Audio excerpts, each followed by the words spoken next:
All right, what's up, everybody? How you guys doing today? Hot one today. Where's my camera? It's over here. Sometimes it's over here, sometimes it's over here. And it's been a long time since I've streamed, so I can't remember. A little rusty at this. Let's make sure everything is looking all right.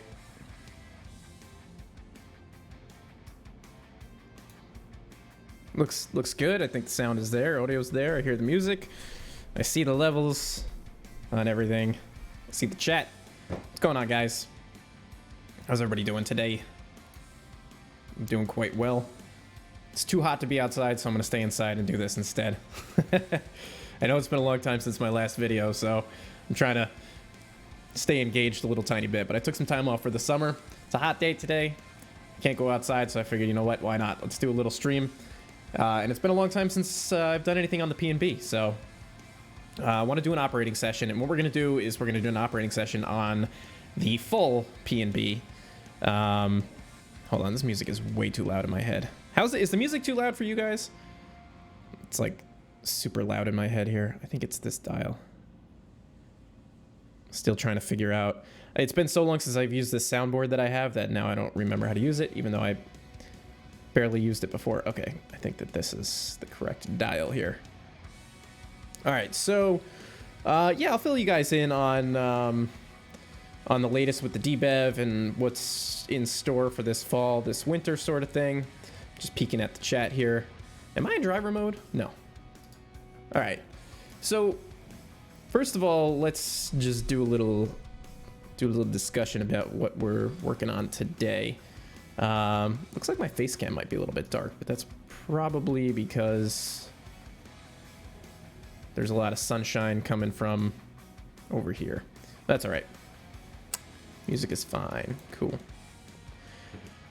All right, so we're gonna do today. We're gonna do a little operating on the P&B. I got my rail driver set up here, and I'm gonna grab it when I'm ready. So just to fill you in with what's been going on with the P&B, I've been getting a lot of help from my buddy 44 Willies from Discord. Sometimes you'll see him in the chats here. I'm assuming he's hanging out in this stream somewhere.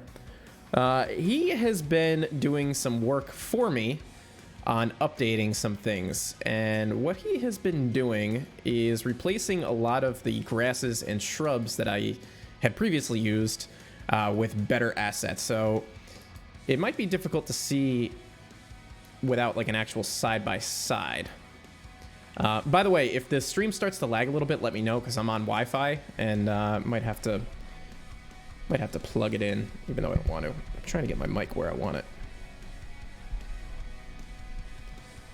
All right, so he's been updating a lot of the grass assets and shrubs and things like that. So as you can see here, he's put down some new grass splines for me and using a lot of the similar assets that I've been using on the debev. Looks like I'm missing a few things here, so I'm gonna go ahead and probably just delete them for now because he's still working on them. This is a work in progress that I stole away from him this afternoon so I could do a stream. But it looks like I'm missing some signals, which is kind of weird because I'm pretty sure I placed those and I don't think he messed with them. So I don't know why those would be missing. So yeah, the idea is that let's go over to Allegheny. Let's jump over there. He's been doing some work on the branch lines and everything. He's basically updating the entire first section for me with some newer stuff to help me, so that way, like, when I get back into this game, I don't have to, or when I get back into this map, I don't have to spend so much time updating things again. I can actually just get into building and not thinking so much about all the process of updating things and chasing my own tail, you know, with these newer assets and stuff like that. So he's helping me out a lot with that. And I'm thinking what we might end up doing is maybe doing another release with these newer assets, because even during the main build process, I was saying how some of these assets were so out of date. Like, one of the things that I'm going to update are these trees. I got to get rid of all these billboard trees. We're going to replace them with some 3D trees. So there's going to be a lot of updates very soon. Once he's done doing these updates to the grasses and the shrubs and stuff like that, then I'm going to take it and start work on the next section, the next phase of this series, and we'll get some video content again on the PNB this August, I'm thinking. So you guys are getting some stream freezes. That might be you guys. I'm back in the green on my my stream health, so it dipped for a minute, but I think we're okay now. And also it looks like I have my mouse cursor turned off again, so that's fine. So as you can see, there's plenty of grass assets and stuff like that that have been added and updated and that sort of thing. So this is great. A lot of help. So anyway, today, what I want to do is he's been updating the full map. So this is actually pretty much the full length of the PNB. You got Grafton Yard down here. And by the way, the stuff that is not completed yet, Grafton Yard, between Grafton and Allegheny, this whole main line, this is not locked in stone at all. I kind of, a lot of it was laid out so I can get an idea of the distance and how long it takes for trains to get from one space to the other. So you can even see some of these sections, the tiles need to be expanded out. It's really just sort of roughly laid out. Some areas have some test scenery and stuff like that. So what I want to do today is, it's been a long time since I've done like a full-blown type operating session. So we're going to try to use these incompleted sections and actually just have some AI trains. You can see like this, it's just track. That's just, you know, whatever.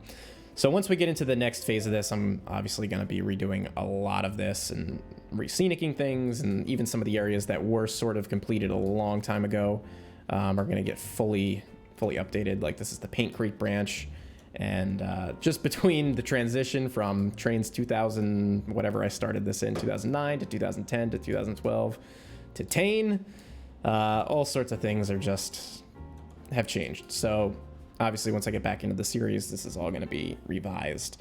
But anyway, so I wanted to do I wanted to run some trains from Grafton to Allegheny and some trains from Juniata to Allegheny, and just try to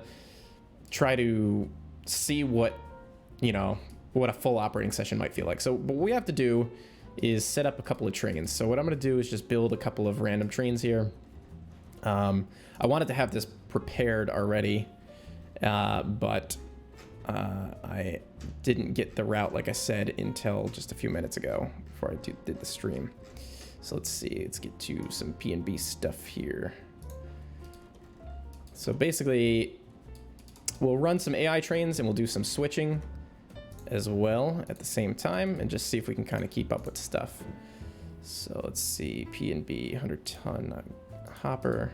Let's lay out a bunch of these. Am I gonna go to Area 51? No. I will follow the memes and watch everybody else go, and we'll have that'll be my good time for that. I'll wait for the video series to come out, the TV show. Good luck to everybody who's gonna do a, what is it, a Naruto run? Is that what it's called? I didn't watch that show, so I don't know how to say that word.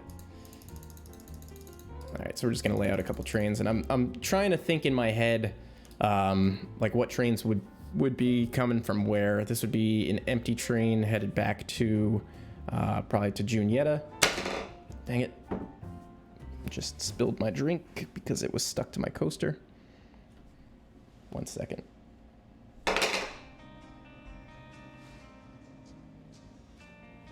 It's still, I have the AC on and it's still so hot in here that everything is condensing. Let me get a paper towel real quick. Hold on 1 second, guys.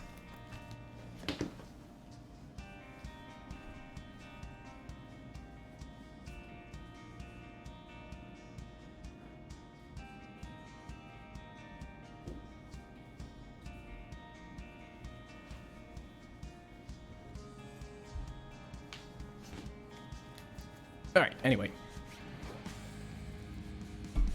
So we're gonna lay out a few trains and then we're gonna run them. And I think it'd be kind of fun to try to maybe stage some trains, bring them to the yards, and then try to break them down and route them around as prototypically as we can. So I'm gonna try to do that quick, and I'm just gonna treat this as a staging yard. rather than, you know, something else. So let's grab a couple of these guys, and we'll just send these out sort of like one after the other. And I think I have like a mixed train. I'm not even too worried right now about what trains are, you know, if the consists are correct.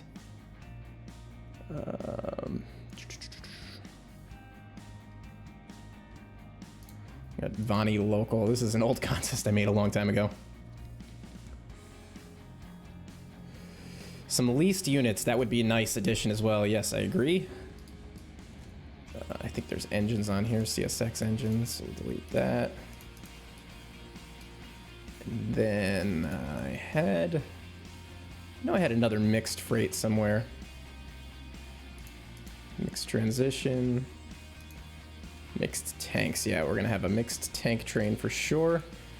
Because tanks would be coming from Highland. So we got Grafton Yard here. This is the Texaco, I think. This is the oil industry. Again, just sort of mocked up really quick from a really long time ago. Mocked up really quick. Nasty looking, whatever. So these, this is the tank train that goes to Old Town originates here. So it would get pulled from here, go down to Grafton, and then get switched into a train to go to Juniata. And then it would be switched into a train to go to Old Town. All right, so we need to give it some engines as well. Let's do... Don't I have GP38s? Where are they at? Oh, these... B37, why not? We'll do... Oh, we need a spacer car. Boom. So really the objective here during this stream is just to get some trains running and maybe do some dispatching and some switching. Try to have some fun with that. Where did that train go? I think maybe just one B30-7 would be enough for a couple dozen tankers. Yeah, it should be good. What's my favorite rail yard on the P&B? Originally, Grafton Yard was, because it's kind of like, it's supposed to be sort of in the woods and away from everything. And I like this sort of triple tracked, I don't want to call it a triple track mainline because it's not really, but it kind of is. It's more of a arrival departure track. So this was always my favorite. And I'm really looking forward to getting to this area and working on it again. So we'll see how that goes once I get there. All right, so now I want to jump down to Juniata. And we're going to... Sorry, I keep trying to peek at the chat. We're going to put down some loaded coal hoppers, some loaded coal trains. And I think these consists that are here were from Willie's. So we'll use those as well. And then we'll be placing trains like as we get the session going, so that'll be fine. Let's do... Oh yeah, I don't know if you guys caught wind of this. Probably not, because I haven't even talked about it. I started... This is just very early mock-up. I started work on an RS1. Come on, I wanted that to be 0. Or just blank. So... Obviously, the weathering needs to be done and stuff like that, and it's just sort of a beta test. We'll see what it ends up kind of looking like, but I'm not going to use that today. I've always wanted to have the RS1s on the route, so that'll be cool. So let's see. We'll add. Let's do a couple of these guys. Sorry, I'm just trying to throw down a whole bunch of trains as quickly as possible so we can just get to driving them.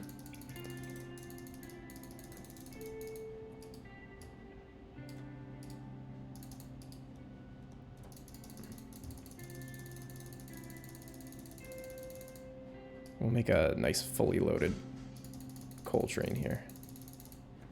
All right, that should be good. Because one thing that I like about the P&B is and I always talk about it, is that it is sort of this closed circuit, sort of like, what do you call it, like a closed ecosystem of freight cars. So once you stage everything can kind of just get cycled and shuffled around from one yard to the other and one industry to the other. So I think that is a lot of fun. You get everything staged, and then you can pretty much just run trains indefinitely, more like, you know, like a model railroad. And I like that aspect of it, because I don't really like staging trains. I don't really enjoy this part. Do I ever have any operating problems with the RS-27s? No, I have not. What kind of issues are you having with it?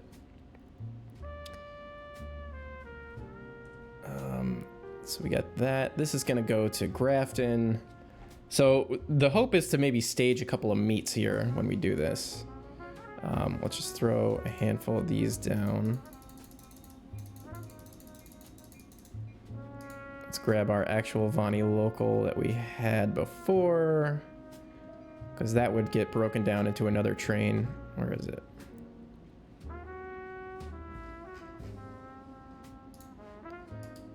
So this would be... get rid of the engines. So once I get this done, then I'll start talking about the status of the DBEV and what's next and all that fun stuff. Some more patched units I definitely agree with. Once I get back into this series, I'll certainly start thinking about that stuff. All right, I guess maybe this is not a bad starting point. Is there anything in Allegheny? Where is Allegheny? It's over here.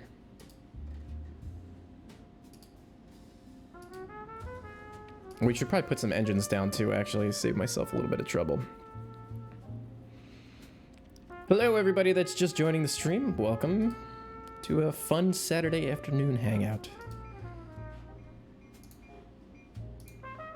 And just put like one of each of these guys down. A couple cabooses.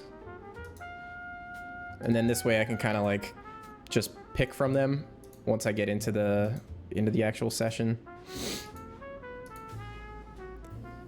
I'm not going to use the RS1. We'll put down the RS27s though. And the S4. So this is going to be a pretty loose stream. Where did this come from? The SD40T-2. I forgot who made this for me. Somebody just mentioned it in the chat, and I saw it and I missed it. One of you guys in the chat did this, I think. So we could throw that down. That's a 6-axle unit for you. Why does it look so dark? I'm gonna have to play with the lighting again, I think. It's also very bright in my room, so my eyes are not quite adjusting.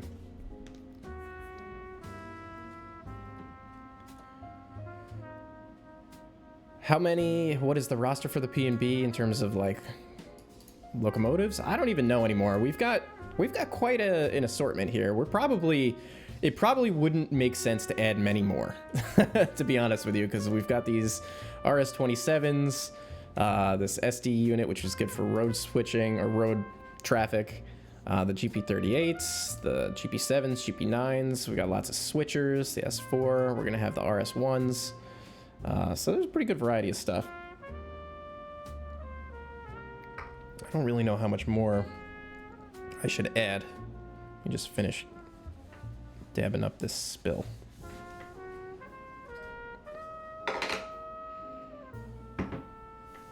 There we go. All right. So, the music is from Epidemic Sound. That's a music streaming service, or I don't know if you'd call it a streaming service. It's a music service that I pay for monthly, and that's all the music that I use for my YouTube videos and stuff. It's like a license or something like that, I guess you would say. Do I have any other... Oh, there's spoilers in here. I just realized I have to be careful.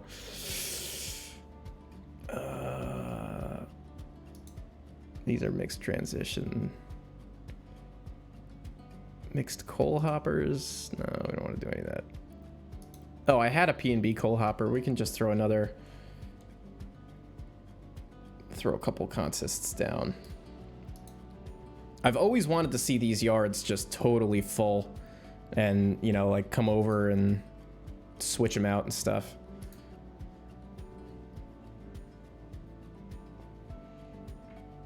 All right, let's see.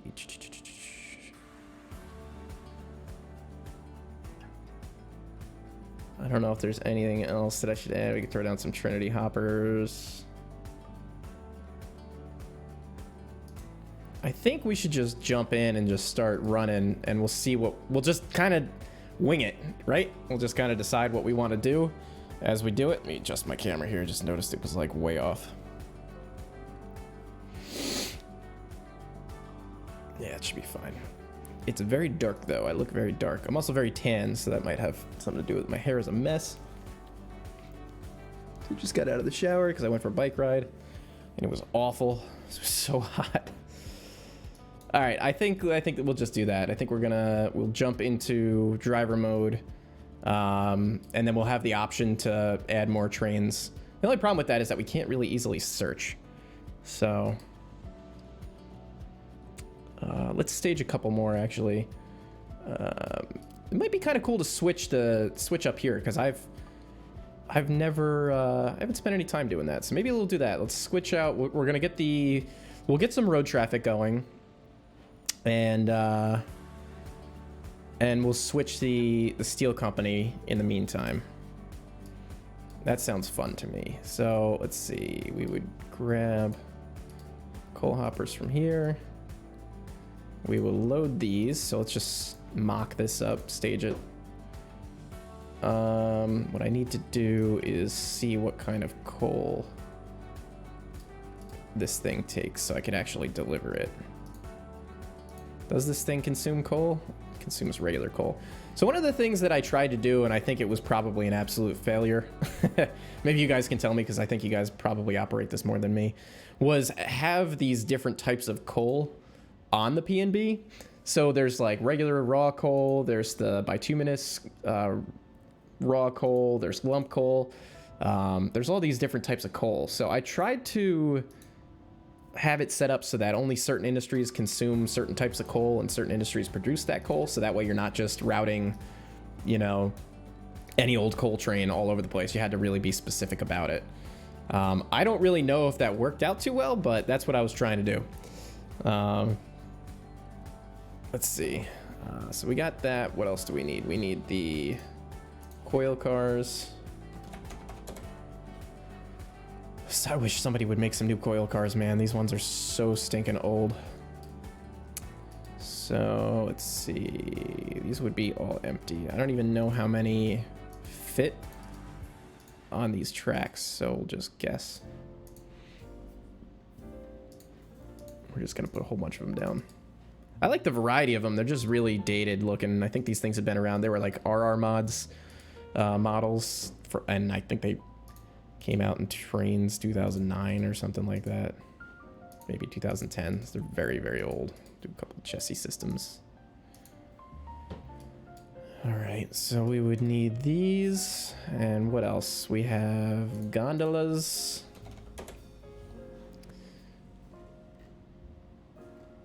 But yeah, so that's one of the things that I was trying to do with the different types of coal and different industries sort of producing or consuming that coal. I'll have to take a little bit more of an in-depth look at it when I get back into this. I don't like these ones. They're too plain. I like the really weathered, beat-up ones.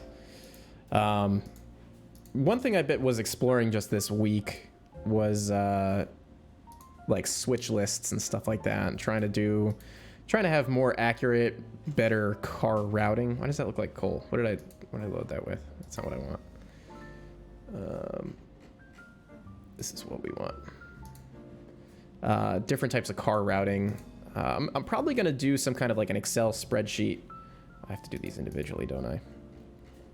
And see if I can develop something with that so that cars are routed from one industry to another in a more prototypical fashion. Just to make this that much more fun. Because I always say this when I finally actually sit down and operate, that I'd like to do it more often, like once a month, but I really I was short on time before, and now I'm really, really short on time, so that's sort of, excuse me, sort of a pipe dream at this point right now. Let's see, how did I have this set up? I don't even remember what tracks did what.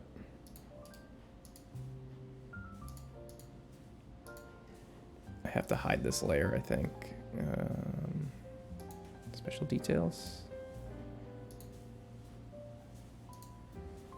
So what do? You produce large steel beam loads. So I think that this goes over to this track, right?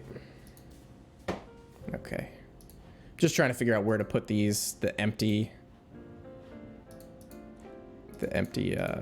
hopper cars.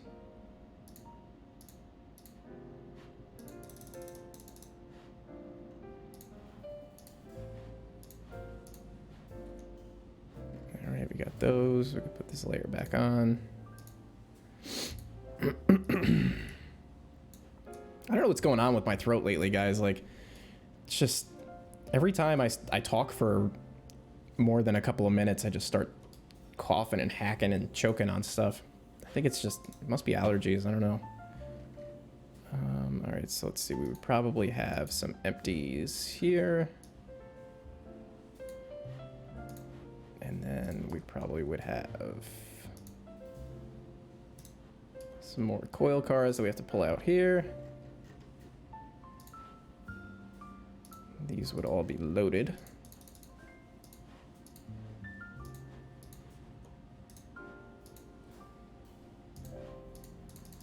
Oh, those red ones are awful. Too bright. It's way too bright. I can't look at that. It's just too much. Alright, just trying to mix them up. I don't really know what... Oh, not that one again.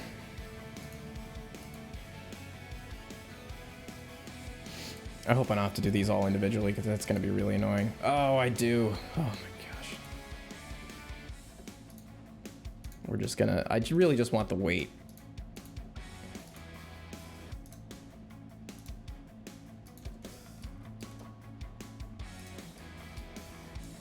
These are all the same, so I should be able to just do this one. Yeah.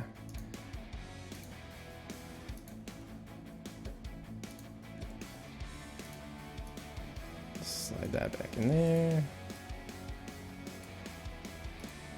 You really should be able to do this like the whole thing, all of them.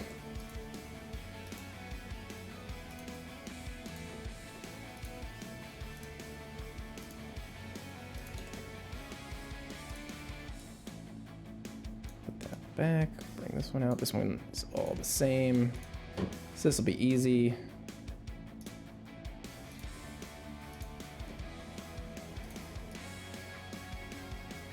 All right.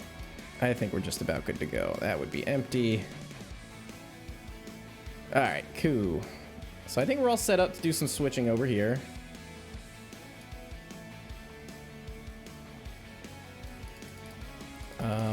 Do I have engines to do my switching? I guess we'll do the switching with the RS-27s. All right, let's do it. Save new route and new session. I don't know why it wants to save another new route. Sure. All right.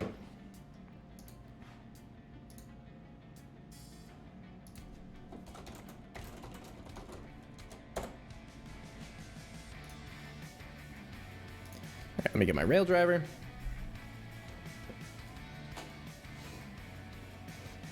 This thing is so heavy. All right, now I gotta make some room on this desk.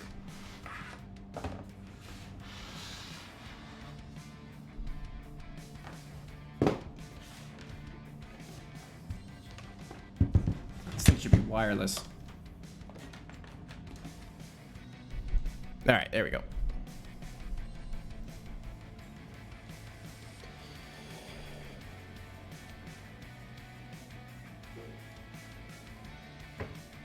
All right, so we can go into driver.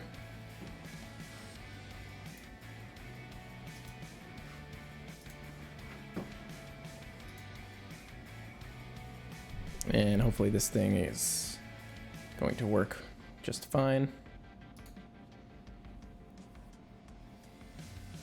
All right, so like I said, we're gonna want to do... Oh, you know what I just realized? I don't think that there's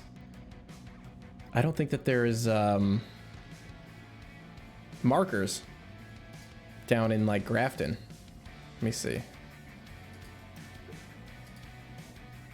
There might be. All right, it looks like there's a couple of markers that I can tell trains to drive to.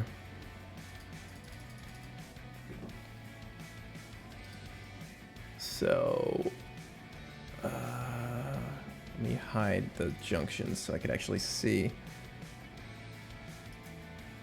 Is there any way to just hide the junction names? I don't need to see triggers. Markers I want to see. Crossings, trackside labels. Okay. No, I need to see that. Dang it. Trackside labels. All right, I guess we'll just hide the junctions for now. So, main line and running track and siding 1 might be okay. Now, one thing that that Willie's added here, which hopefully we'll get to see. Actually, let me put the sound on. He added some automatic. Let's see how loud this is going to be.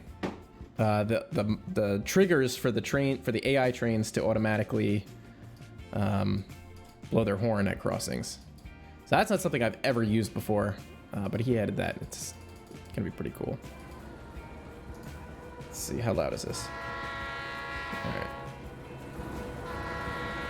All right, that's not terrible for me, I don't think. All right, so let's have this guy. You know what? Let's have him drive only to. We're gonna have him go to. We're gonna have them all meet in Allegheny. Let's do that. So let's have this guy. He's gonna drive to 400 Allegheny Main Track 2E. Navigate to track mark 400 Allegheny Main Track 2E. Allegheny Main Track 2E. All right, get on your way, buddy.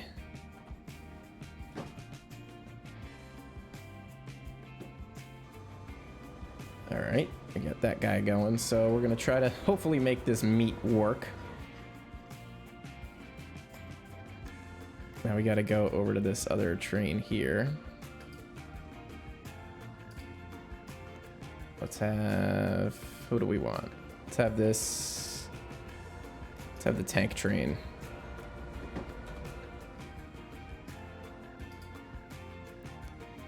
So the tank train is going to navigate to... I bet you we're going to have an issue with this. 400.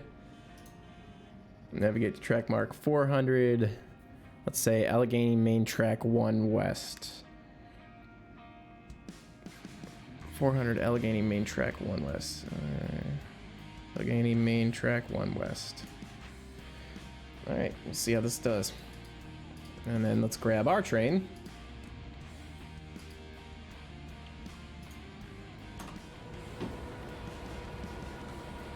And hopefully we'll see when these guys get here. We'll wait a couple minutes and maybe we'll dispatch another train and see if we can really get the traffic going crazy. All right. And we'll see how long it takes for me to derail something as well.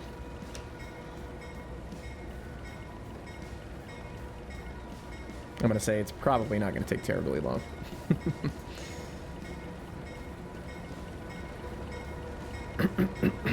Take a peek at the chat. What's up, Terry Bolden? Welcome to the stream. How you been, buddy? It's been a long time.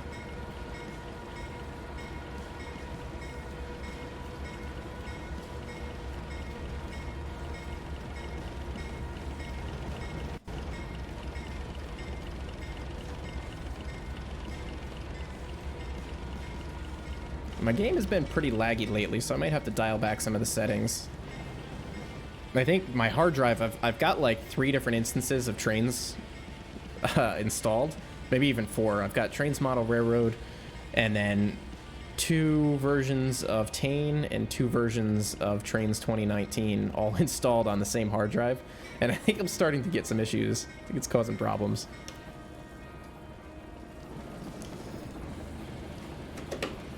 The thing that kind of stinks with this microphone, I wish there was a better way to place it because it's in the way of my hands. I don't really like it right up in my face. Let's move this over here, maybe. That'll do it. Let's try that.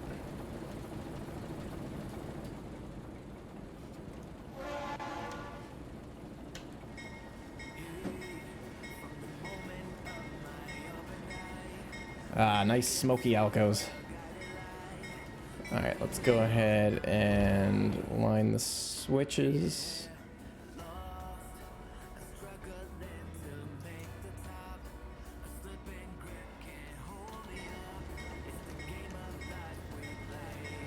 Man, it's been a long time since I've ran this route. Do I have the brake on? I've got my brake on. I get one of the clip-on mics. They don't sound as good, that's the problem. I do have VSync turned off. The problem is I think there's too many assets installed on this hard drive and it's just getting crowded.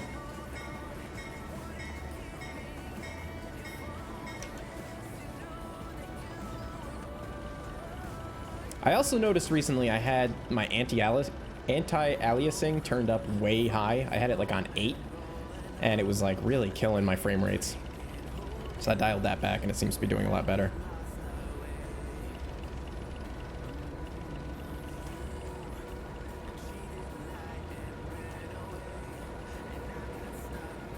Looking at my face cam and my preview box there, and I look like I'm totally in silhouette. I wonder if I can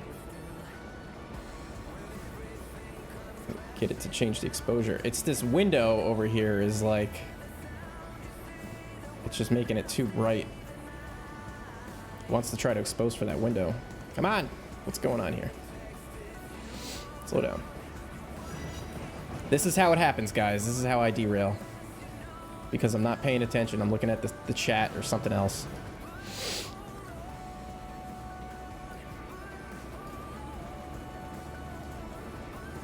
Alright, so we should be good there. Or I'm trying to get like a cool angle.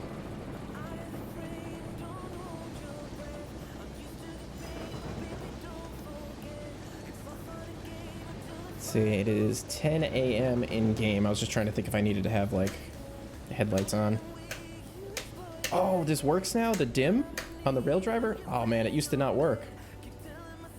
It used to just be like on or off and that was it.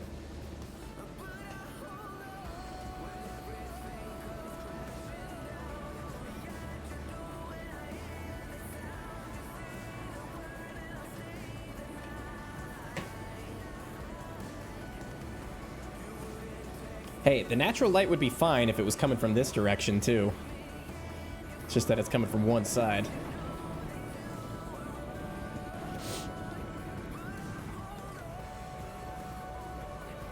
And it's very sunny. It's like very, very, very sunny. In case you didn't know, it's a sunny, hot day in New Jersey. I almost said New York. I have to keep forgetting that I don't live in New York anymore. I live in Jersey. Kind of scary. I never thought I'd live in Jersey, but here I am.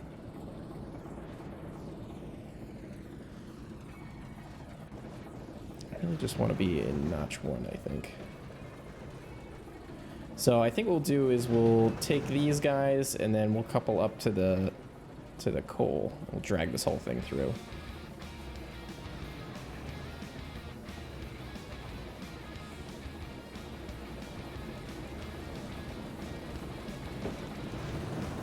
Yeah, I think it's like 110 outside right now with the heat index and the humidity and all that crap. It's awful.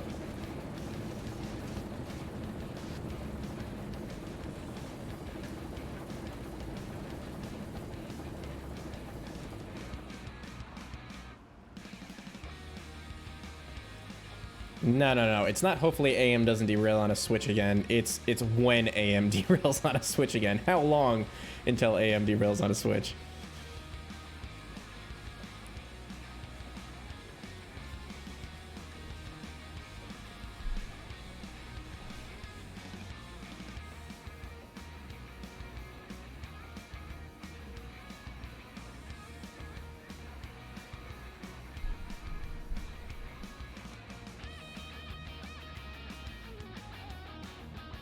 Yeah, everybody's getting a lot of heat, huh? Jeez, 101, 101.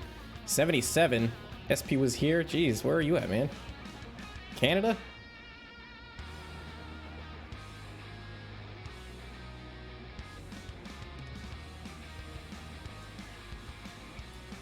Alright, so let's see. We're going to grab onto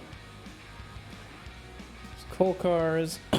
I'm just going to save myself a bit of headache or whatever and make sure that these are switched properly.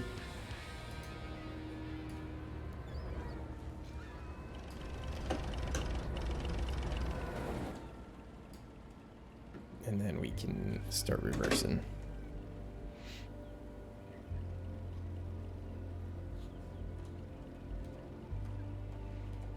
Yeah, my frame rate is actually doing pretty good since I turned down the anti-aliasing. Anti-aliasing? I don't know how you say that. One thing I do want to replace for sure are these roads. I'm like pointing at it with my mouse cursor, but you guys can't see that. But these roads off to the left, I really can't stand how they just sort of blur out almost like immediately.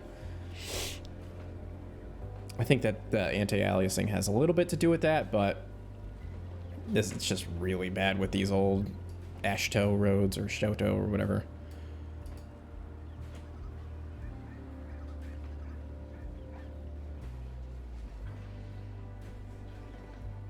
Hope these two Alcos can pull all this tonnage. We'll see.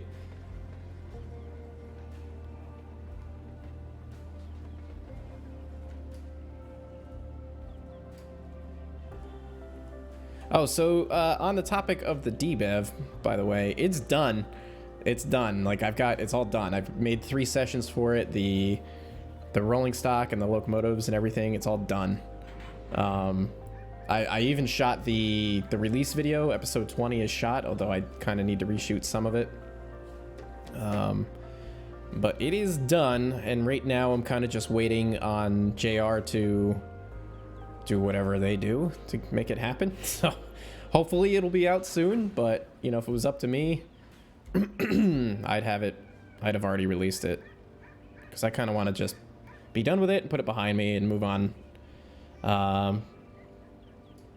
But yeah, it's done. Everything, I completed all the scenery, and I think it all looks good. The sessions, I made 3 sessions that played pretty well, and I think I've posted some screenshots of those in my Discord. I think all the sessions run for about an hour each, so there's plenty to do, even though it's just such a short little branch line. Lots of switching to do. So looking forward to getting that out. Looking forward to seeing what kind of screenshots you guys get out of it, what kind of sessions you guys come up with, and what kind of things that you guys do, because you guys always have these really cool tweaks that you make to my maps, and I get a lot of enjoyment out of seeing how you guys play on the things that I create. Comes a real train right now.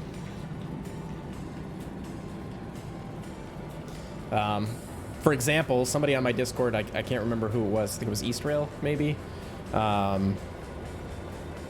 took the P&B and basically like modernized it as if it was starting to go out of business, and scrapped a lot of the tracks here in Allegheny. So I think that's really cool. Just different takes on it. Somebody did the same thing with Union Terminal. Brought it into 2019.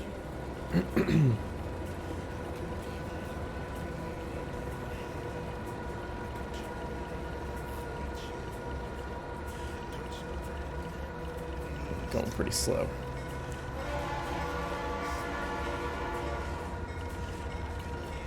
Oh, look, here's something I gotta fix. See some texturing bleeding. Oh, you know what? I'm missing stuff here. When Willie sent me this back, for some reason, some of the stuff that I laid down went missing, or I don't know. It's really weird. So that's something I've got to figure out. I'm sure there's going to be little bugs and stuff like that when he sends me the whole thing back and I move on.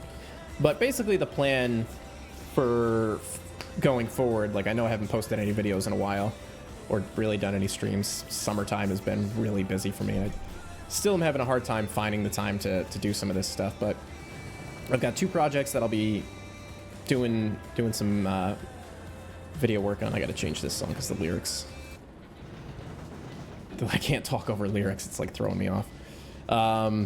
Basically, starting in August and September, I'm planning on jumping back into the P&B and completing the rest of the map. I'll be doing that, and then I'm actually going to be building a route for N3V. These are probably going to bug out. I bet you they're not going to work.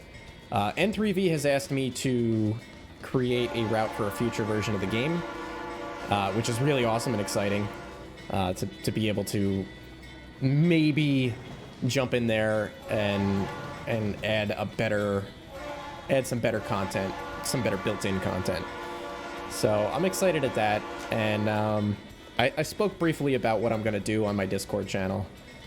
So some of you guys know what I'm gonna be working on, but that'll be another video series that we'll be getting started on pretty soon, actually. As soon as I'm just waiting for the DEM from one of my buddies. And once I get the DEM file, we can get started on that. So that's going to be exciting. Maybe hopefully get some better things into the next version of Trainz.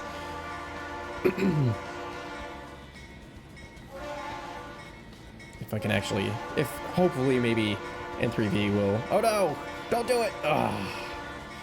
Hopefully N3V will, be willing to work with me a little bit more. But they were the ones who approached me about it, so we'll see where it goes. We'll see what happens. But it's definitely super exciting to at least have that opportunity. So those are going to be the two project series that'll be doing through August and September. And we'll see how well I can keep up with that, because I work my job. I'm working like 12, 13-hour days, so it really doesn't leave me a whole ton of time to do other things. So we'll see how I can squeeze it in. I think we'll just go right up the main track here. Let's see how this goes, because I haven't, like I said, switched out this industry. And maybe we want to go. Let's go up the siding. Yeah, I'm selling out now. Selling out to N3V. They're buying me out. This is a buyout, guys. So long. Nah, it's nothing like that. It's a good opportunity, I think, and they said that they'll help me make some content and stuff like that, so we'll see. I don't know. If it works, it works. If it doesn't work, then I'll just have to quit Trainz and find another hobby. In other news, I am also working on a website, approachmedium.com. I've already bought the domain and everything. So I've got the site. I've been working on it little bit at a time. Hopefully should have that live for you guys in the next couple of weeks. Right now, for the time being, it's going to be pretty much just like a landing page with just some screenshots of my work and little overviews of stuff that I do and yada, yada, yada. I will include a downloads page, so I can actually have a place to host my own routes and any of my assets. I would really like to get into making my own assets if I can ever find the time to do it. And that's where I will support that. And anything else that I want to add on there, but at the very least, I feel like that's kind of like a good, something that I need to do. I should have done it a long time ago, and I just haven't had the chance or the desire to do it, because I really I don't really like doing that kind of stuff, so try to avoid it. But that's coming soon too, and I'll feel a lot better once I get the website up too, because that'll give me a spot to host my content and anything else. It'd be nice to maybe get some really simple merch on there too, because I've had people ask for that. Maybe like a hat or something would be cool. T-shirts would be cool. Just something simple that I could do.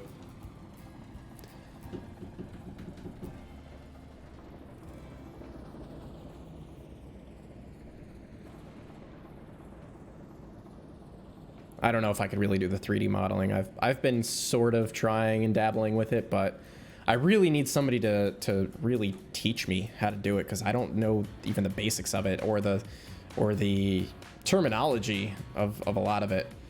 or what things are required to make things do things, you know? Like, I know you make a mesh and then you texture it, but there seems to be a lot more involved than that. So I really need to find somebody who I can sit down with, or a class that I can take to just get some of the basics.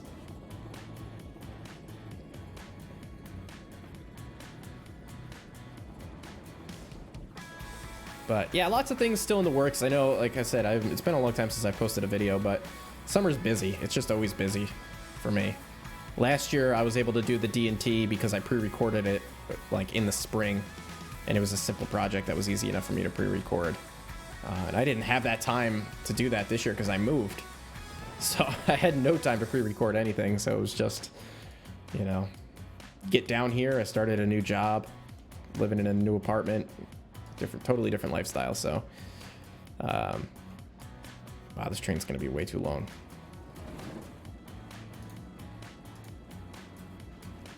But I'm starting to find my groove now. Little bit at a time, kind of just finding time here and there. I do some stuff on the train on my commute. Sometimes I just like to just sit there and look out the window because it's my only chance to like relax. But I do some work on the train, mostly like research, I guess.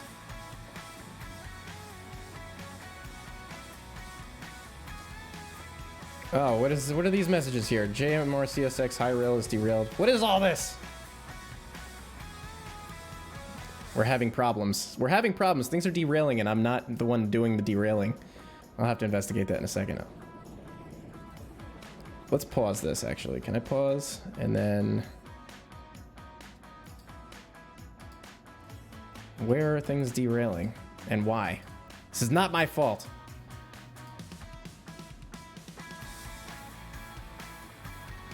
Yeah, Trainman7616, man. I'll pay you, man. If you have the time to give me some overview on how to do this 3D modeling stuff, I'll throw some money at you.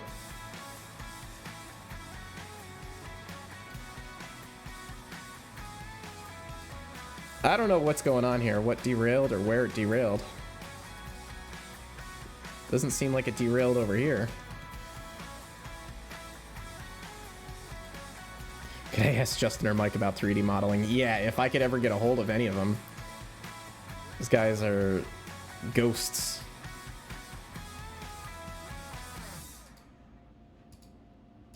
I don't know where these trains are. Those are my AI trains, I'm assuming. Unless they already despawned.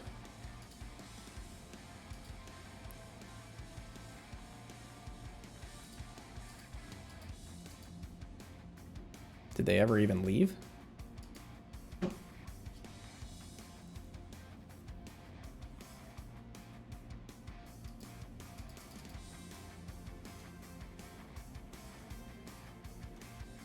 right, apparently we have trains that are derailing, but they're just gone.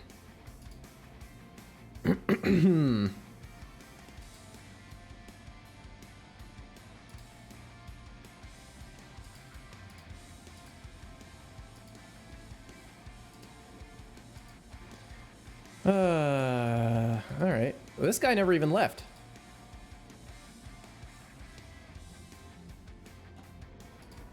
Didn't I tell? Hold on a minute. Wasn't it this guy that I said to drive? Yeah, what's the problem here? He didn't even leave. Junction is missing lever. Oh, all right. Oh, that would have been useful to know earlier, I guess.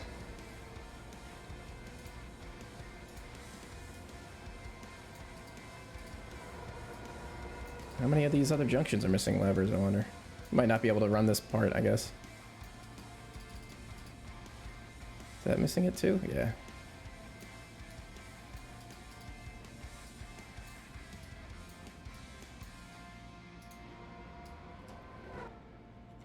Will he work now?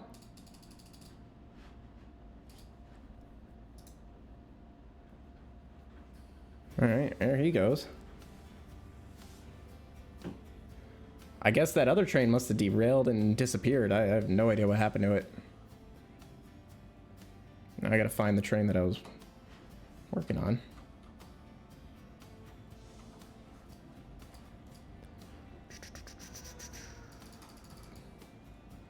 All right, so much for that train. Oh, here we go. This, jeez, this could have been bad too. Stop this train.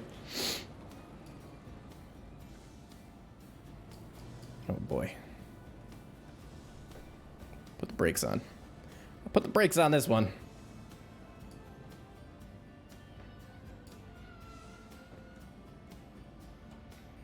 All right, that could have also been bad. And unfortunate. All right, so let's see. We're gonna, since this train is way too long and I didn't really think this through, let's break off these guys. And then we'll stash these guys on one of these tracks. Do we want to put it in the middle or off to the side? I don't think it's gonna matter.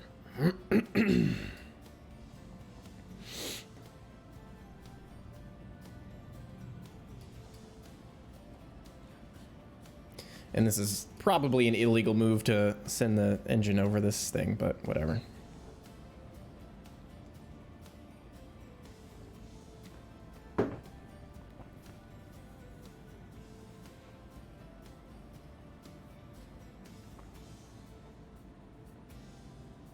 What's up, TGM? Thanks, man.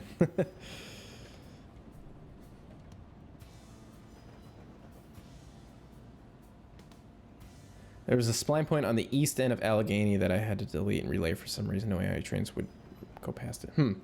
Interesting. I'll have to look into that. Honestly, thinking back at it now, I feel like I probably rushed getting the original, getting the first section of the P&B out. Like I probably should have taken more time on it, but you know, what are you gonna do? It is what it is. I had just started doing these YouTube videos and stuff, so I kind of think I was feeling a little bit of the pressure. But that's okay, because now I can revise it and re-release it and everybody will be happy again.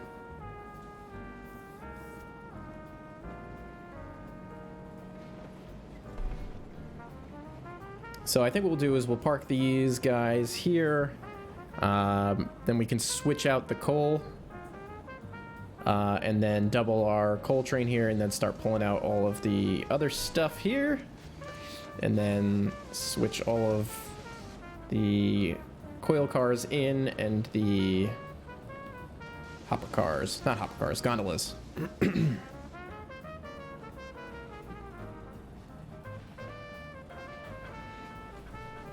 Catch you later, Terry Bolden. Thanks for hanging out, man.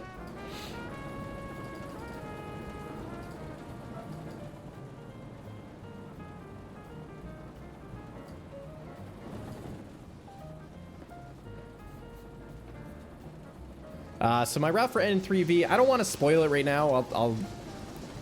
I just don't want to spoil it right now because I'm making a video series out of it. I kind of want to introduce it in the video in the first episode.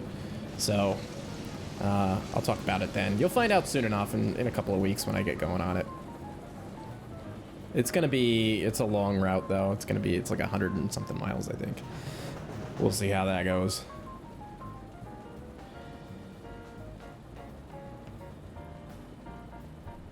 All right, let's see. We just need to clear these switches. Probably start slowing down.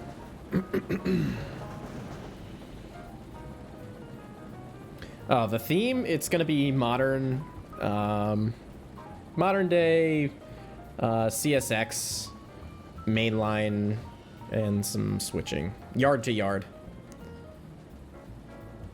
Sort of operation, 100 miles.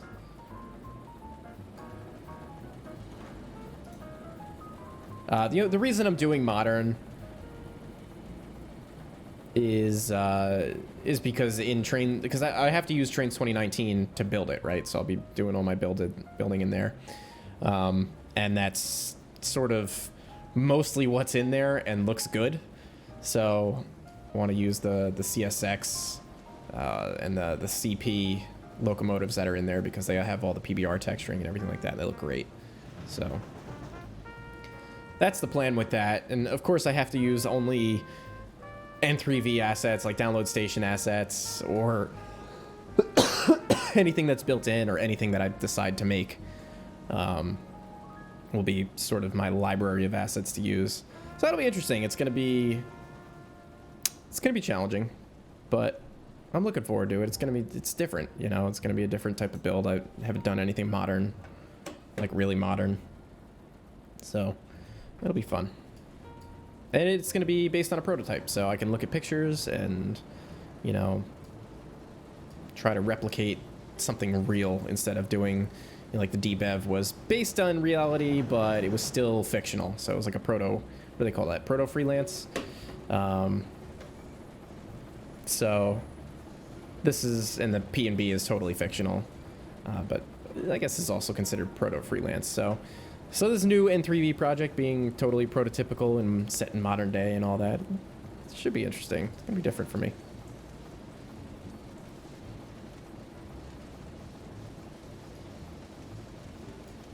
And there's some other stuff coming out for 19. I know JR is working on some other nice looking assets that I think would fit well on the main line that I'll be modeling.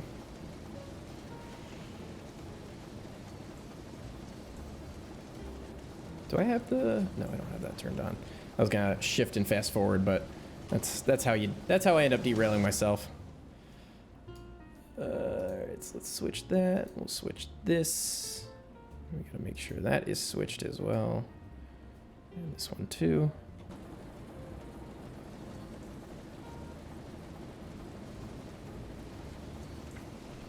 Yeah, 100 miles is gonna be tough. I mean, I'll probably do what I normally do and focus a lot on details that are very much trackside, and then go less and less detailed as you get away from the rails. But yeah, it's going to be hard to find that balance, I think. Especially on, you know, something that's modern day mainline. It's going to go from one city to another city. So there's going to be a lot of decisions as to what to model and what not to model, I guess. I have to really sit and think about it. Where to start scaling it all back.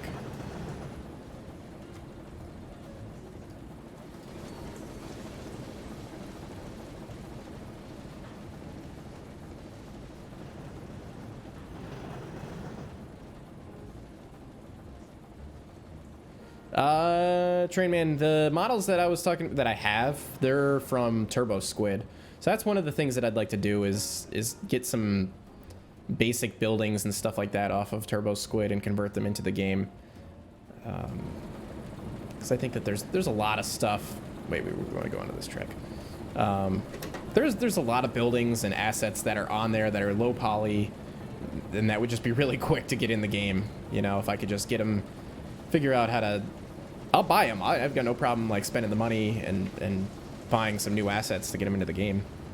But I just need to know, I need to learn how to convert them so that I can put them in the game and add level of detail and all that kind of stuff to it.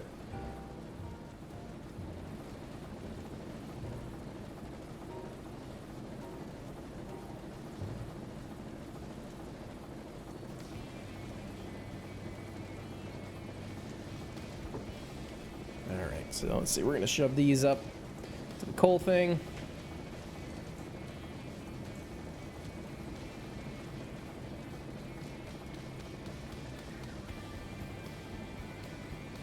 Seems awfully dark, but maybe it's just because it is so bright in this room. My eyes are not quite adjusting to the screen, but might need to do some relighting in this map. We didn't make it a little bit further. All right, so let's go ahead and align our switches. That's good. That's got to switch. That's got to switch, right? Yeah.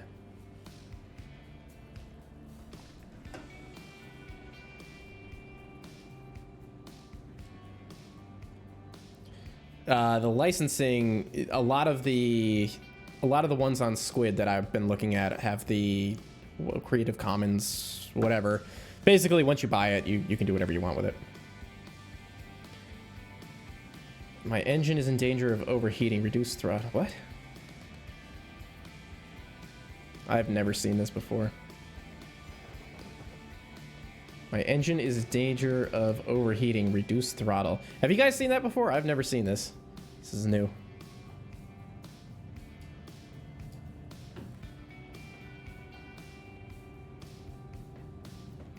Yeah, a lot of this stuff is definitely really high poly on Turbo Squid, and I'm not gonna use that. if it's too high poly, I'm not gonna buy it. But if it seems like it'll work and it's low enough poly, then I'm gonna go for it. Like all these buildings over here from JR, these downtown buildings, wherever the heck they are. This whole pack, all these buildings are off of Turbo Squid, so they do work. You can do it. You just have to convert them, and these look great, you know. So it is doable. I gotta slow down.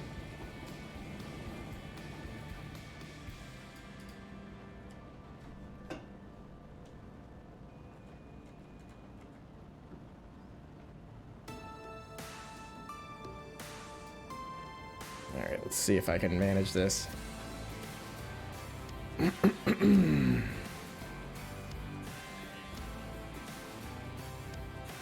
You can get an engine fire? What? That's actually a thing in this game?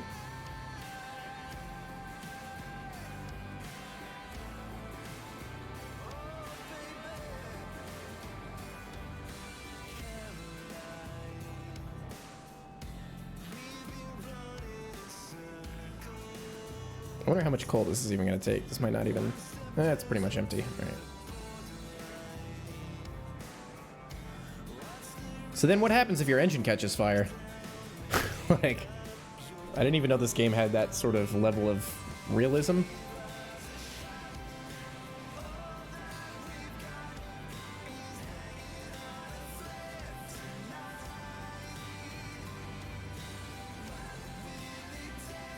I'd like to redo this whole steel mill too at some point. Do it a little bit more prototypically.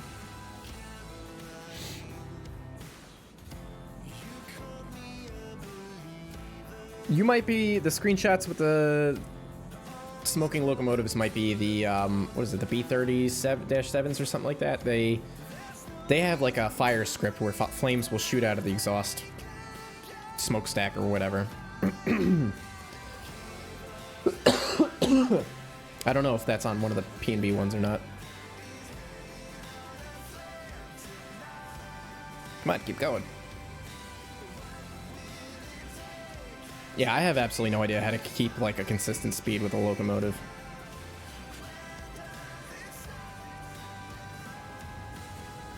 San Juan Trainz made a reskin of a P&B steam engine steam reskin. That's kind of cool. I'll have to check that out. I didn't know about that.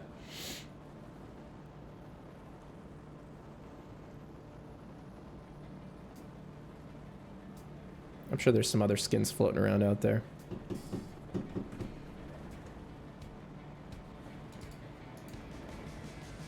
So will this thing keep taking coal even though now it's full?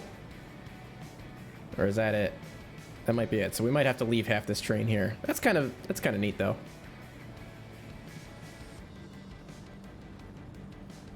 I like that we brought over more coal than we needed. So that means then we can leave some coal cars here.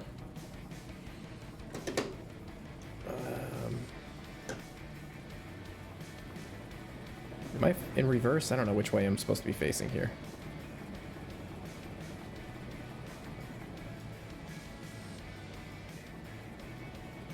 I want to put down some sand, I guess.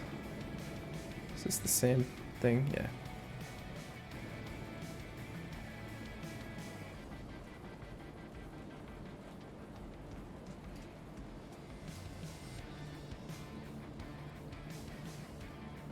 So let's see, how do we want to do this? What we could do is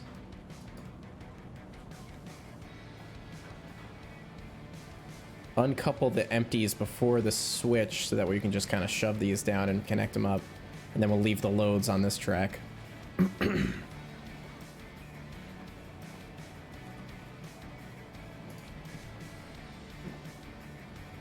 And then we can switch out the rest of this industry.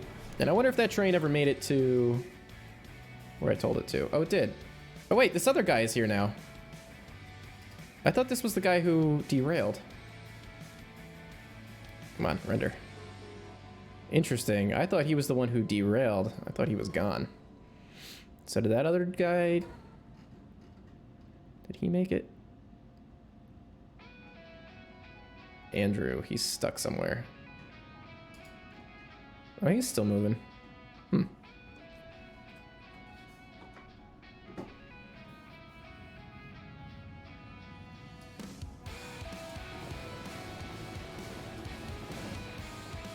Alright, we can stop here. No, we went too far because I wasn't paying attention.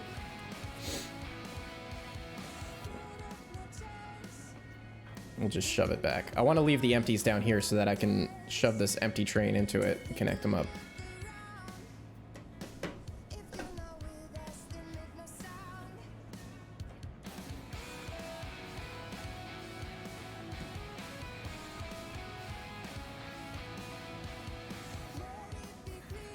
Have I ever drove a locomotive? No.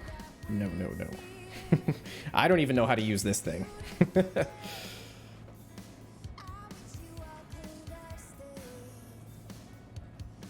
I've had some cab rides before, but I've never touched the controls. You wouldn't want... nobody would... You don't let me touch the controls of a real locomotive. I'll just derail the thing somehow. Not a good idea.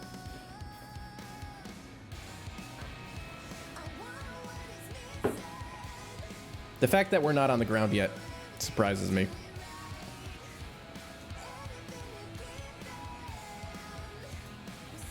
Okay, so... I don't know what all these messages are coming up. Like, I've never seen these before. This is all new for me.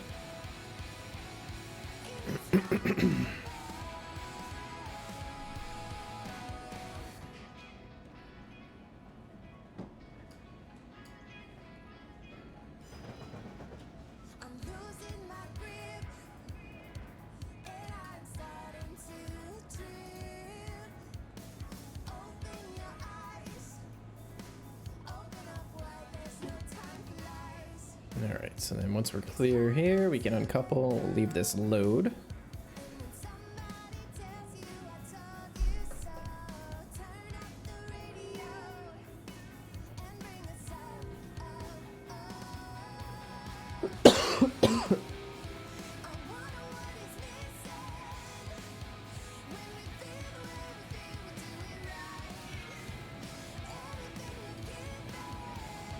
Okay, good there. Couple.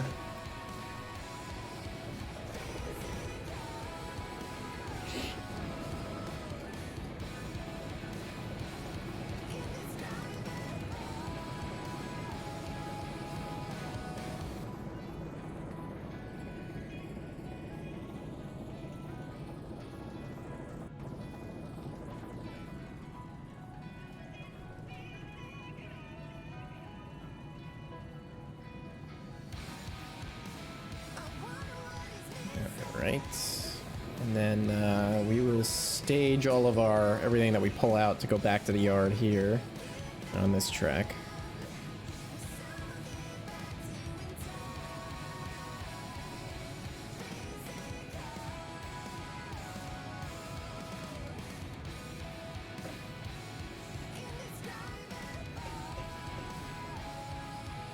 All right.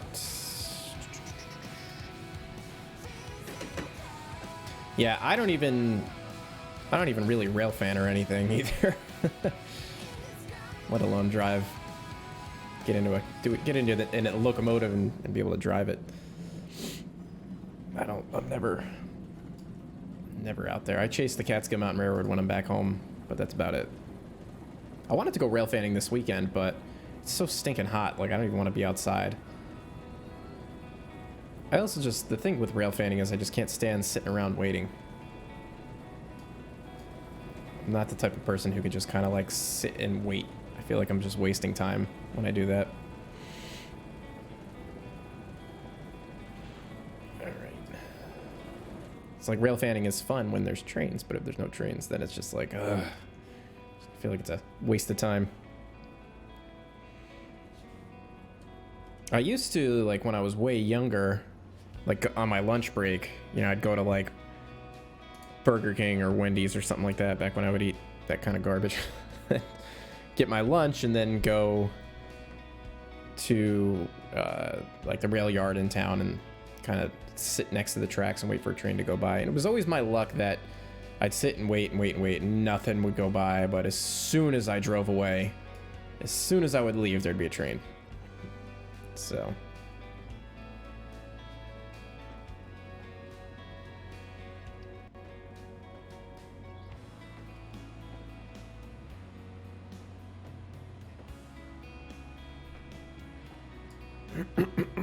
so let's see, we'll couple these up, and I think we'll push them down onto the stub a little bit, just so we have some space. I guess I could bring my laptop rail fanning. The only problem is that, like, if you're outside, looking at a laptop screen is really difficult. It's like the sun is just too bright. Even if you're in the shade, it's really hard. But that's not a bad idea. I could always try to do that at some point. I do want to make a railfan trip out to Steamtown sometime. I've been talking about it for like years, but I just haven't. I'm really bad at planning trips, is my problem. So I've never actually sat down and planned it out.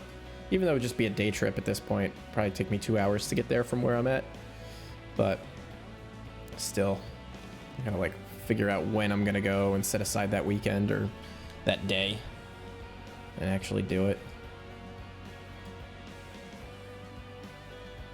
I haven't been there since I was a kid. I think the last time I was there was in 95 or 96.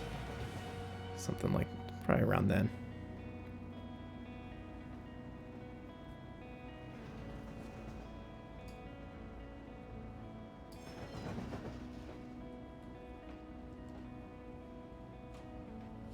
I also don't know of any of the good places to go rail fanning, like anywhere. Like when I was in Rochester, like, yeah, I could just drive up to Goodman Yard and that was pretty decent main line running, but for the most part, like down here in Jersey, I have no idea where to go. I know I've asked on Instagram and a couple people have told me like a couple places to go, but it's like a 40-minute drive from where I am, and I'm like, ugh, I don't know if I really want to do that. I want to just like go up the road. When is Railfest? I don't know what direction I'm facing here. I think I'm going the right way. Just want to buy myself a little space here by shoving these down into this stub.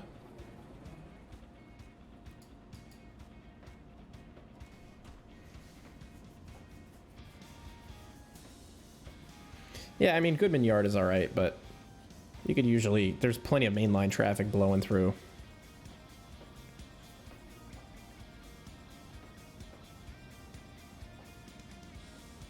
September. All right.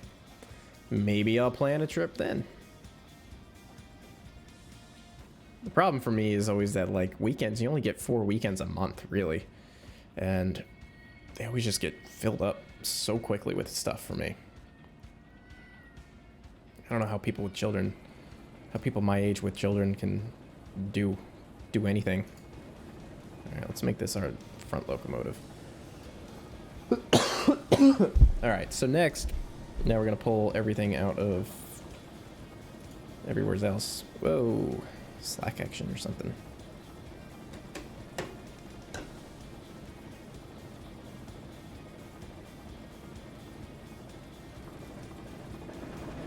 All right, so I think we'll start with the coil cars. We'll pull all of those, and then we'll pull the gondolas.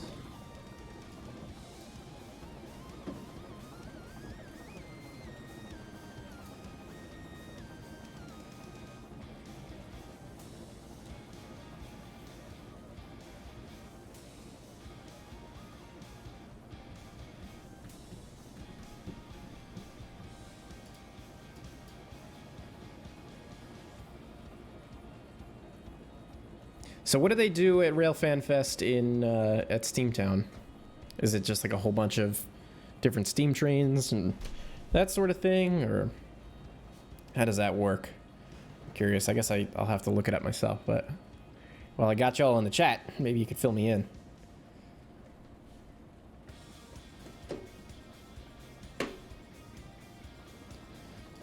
right, where are we going here? We've got switches. Let's start with the furthest one away.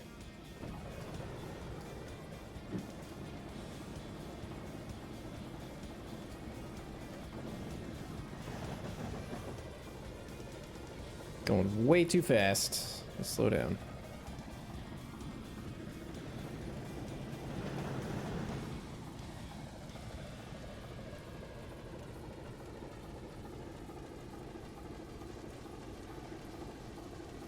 Yeah, 4 weekends a month, man. I work Monday through Friday, 12, 13 hours a day. That's all I have is just 2 days. 2 days a week to do what I want.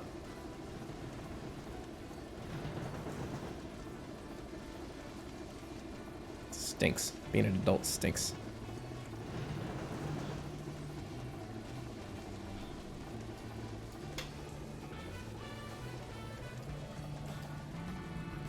Ah, it's the D&T theme. Haven't heard that in a long time.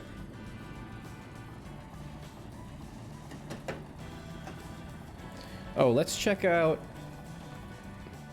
Did our trains make it to where we told them to go? They did.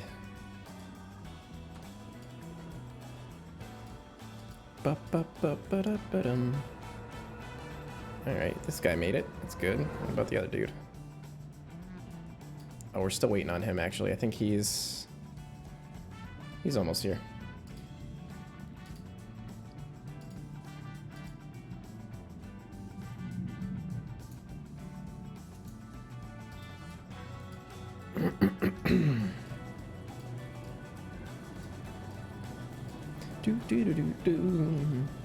This was a good song.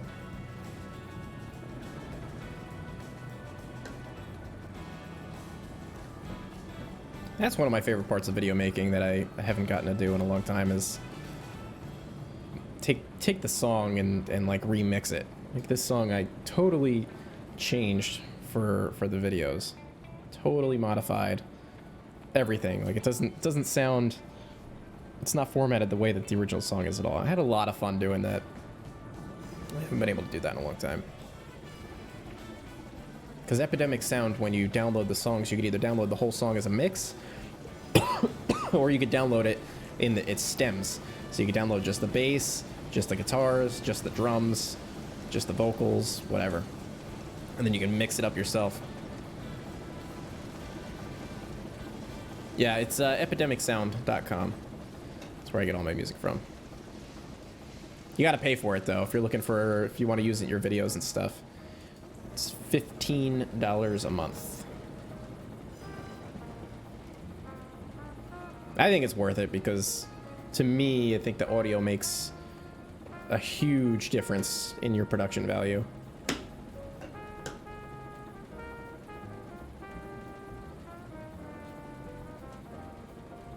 But that's just me. I think if you have good audio quality, like, you know, it makes up for a lot of the video. I mean, think about how many times you go onto YouTube and the audio is not mixed properly, or the song just is terrible, or, you know, you could tell it was just a free song from the YouTube music library or something like that. I don't know. For me, it just kind of takes away from it.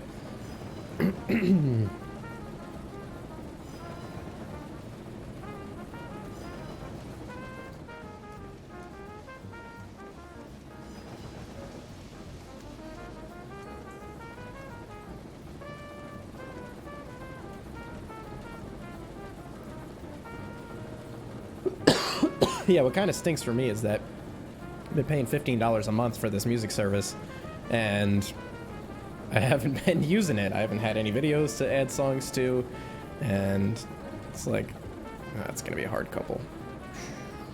This train is heavy. Yeah, so I'm paying for this service that I'm not really using, but I guess what's nice is that I could download it. I could download the music. I can use it right now, like in my live streams. I can use it in my videos and that sort of thing, so...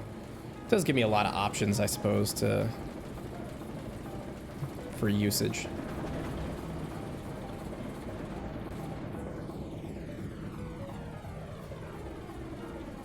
I think the YouTube music channel, their YouTube creators, I think there's some good stuff in there. That's what I started off using. You know, my first bunch of videos used that for music, but you know,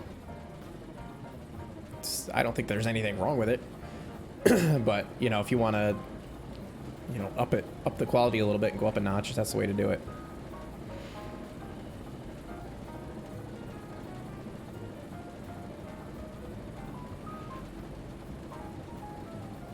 I think that the YouTube music, though, you don't have to put a link, do you? I can't remember. It's been a long time. But yeah, if you have to like link it down in the description of the video or of the live stream, that's kind of a pain. I remember having to do that, and I was like, forget it. I don't want to do this anymore. I'd rather just pay for the convenience.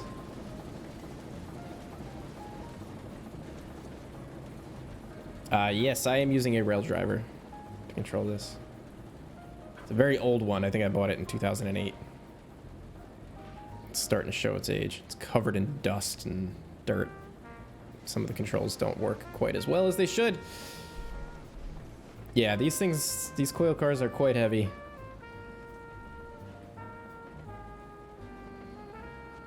We might have to get another engine just to get these things out of here.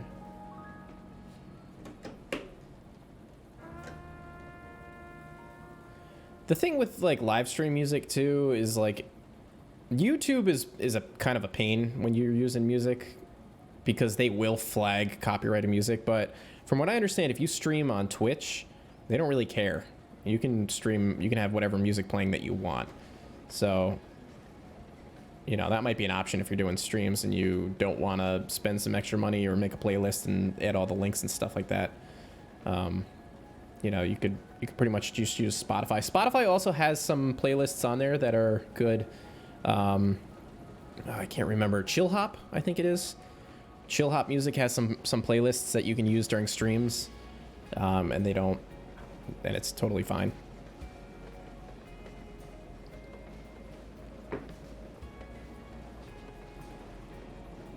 But you have to be careful because I did use a Chill Hop playlist during a stream one time, and a couple of the songs did get flagged. And you don't get penalized for that. It's just really irritating because then they demonetize your video, and then you're not getting, not that I make any money really off of any monetization on a live stream, but you know, if you could get a couple of cents off of it, it all starts to add up eventually. But then you get nothing because they flag it. And oh, what's your options? You can mute that section of your live stream. That's kind of silly, I think.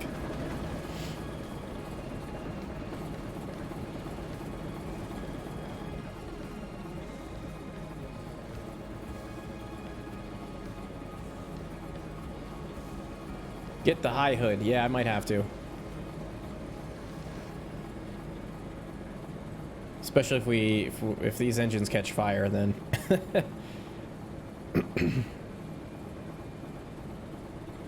Oh, well, they'll copyright strike you if you're covering a song. Like if I was to start singing, you know, a Metallica song right now or something like that, I would probably get flagged.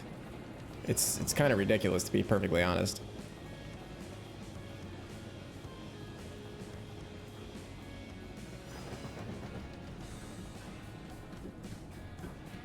I don't know if you guys, I don't follow the guy anymore, but I heard about this recently. This guy Mumbo Jumbo, he does Minecraft YouTube videos. He also, it's kind of funny because I remember watching him like 10 years ago when he was like a kid doing Minecraft videos, and now he's an adult and he has like his own production company and he's doing like movie productions and commercials and stuff like that. So it's kind of funny to have watched him growing up like that. But he had a copyright strike through YouTube recently where the music that he used in his intro was getting copyright stricken, and he's like, well, I don't understand. Why am I getting a copyright strike on this? Because I have permission from the artist and I have all this permission, and he proved that he had the permission for all of the music that he was using. But what happened was the musician used a loop in the song that he didn't have permission to use, and that was copyrighted. So it was actually a loop within the song that was being copywritten struck against Mumbo. So he had, I don't know what the solution ended up being, but it was just one of these examples of YouTube going way over the top with these copyright strikes. I really don't know what his solution was at the end of that. I should probably go back and look, but I just thought it was so ridiculous that it wasn't even the fact that he was using a song illegally. It was because the song was using a loop that they didn't technically have permission to use. So who knows anymore with YouTube. It's kind of alarming, to be honest with you. And he's the kind of guy who is getting tens of thousands of views and is making his living off of YouTube. And he literally had every single one of his videos struck. Every single one. Everything was demonetized. He wasn't getting any money at all. Like, I can't even imagine what that's like. Like, obviously, I don't make a living off of this. I get a couple bucks a few times a year off of ad revenue from my videos, but it's just kind of like a bonus, really. YouTube right now is like the Wild West. Like, they don't really know what to do, so they're just kind of making up stuff as they go and trying to figure it out. They're just winging it. And they seem to be really siding with these big creators like PewDiePie, maybe not even so much PewDiePie anymore, but, you know, some of these other huge YouTube creators who have these massive millions of subscriber channels, and they kind of just want that. It's like they kind of are almost trying to become their own cable network, and they only want the best of the best. Like, YouTube doesn't care about people like me, even though they're getting money. They're making money off of my videos because ads are being played in front of my videos. You know, they get the revenue out of that, you know. I'm making them money. But they don't care about the little guys.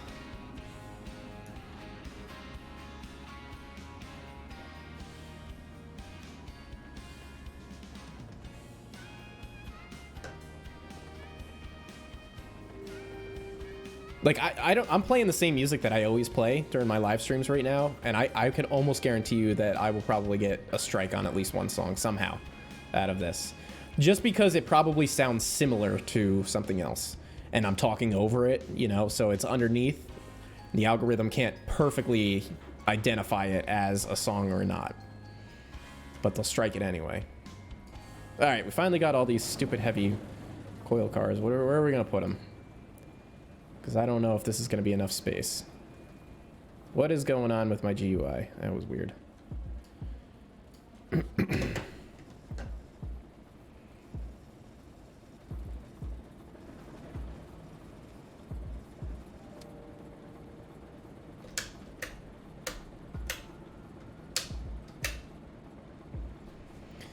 Yeah, I mean, it's not a big deal.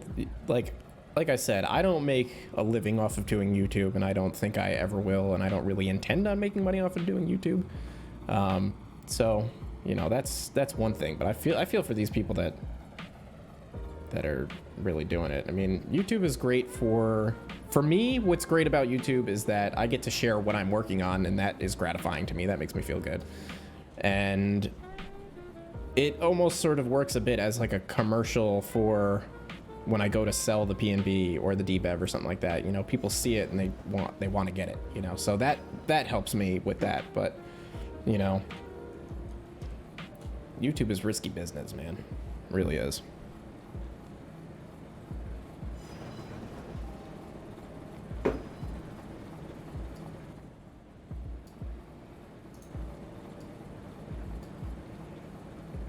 Yeah, I mean, if I'm going to try to make money off of this, it's going to be through Patreon. It's going to be through things that I'm selling. It's auxiliary things, you know what I mean? And even that, I don't even think I would be comfortable, so to speak, quitting my day job to do this sort of thing full time, because there's a lot of risk in that, you know? At some point, you know, if I put all my eggs in this basket, this Trainz basket, so to speak, and 3V pulls the plug in a couple of years and says we're not doing another version of Trainz anymore, then, you know, if that's my livelihood, then what do I do? What do you do? I don't know. You know, a lot of these guys who do Minecraft videos and stuff like that, and they make their living off of it. What if Mojang was just like, yeah, we don't want you guys making videos anymore? That they would be screwed. So I don't want to ever end up in that kind of a position, but I do appreciate the fact that there is a possibility of making some money doing this. And again, like I said, it really just goes back into buying new gear for the most part. It's a bonus, and then I use it to buy equipment to do more videos. It's a self-funding hobby. That's the way I like to look at it. Oh my god, this train is so heavy for these two little Alcos. This was a bad decision to have these. We are not going to be able to fit them on this track, so we're going to just shove them down on this one. I really might need to get another engine if I'm going to keep doing this. Keep switching this out. And I'm in neutral.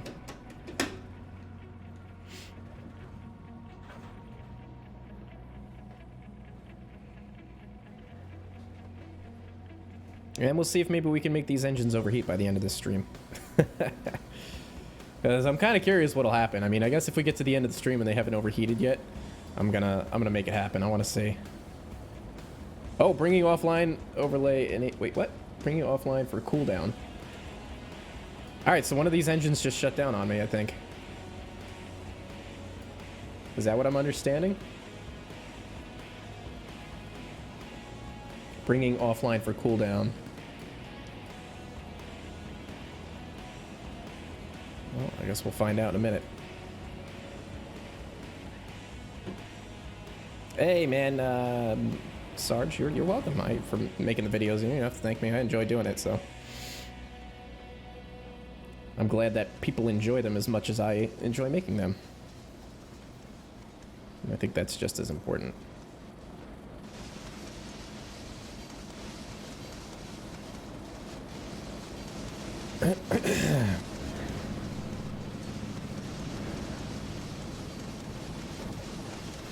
Yeah, if we get to the end of the stream and we haven't lit up these engines, then we're gonna do it just to see what happens.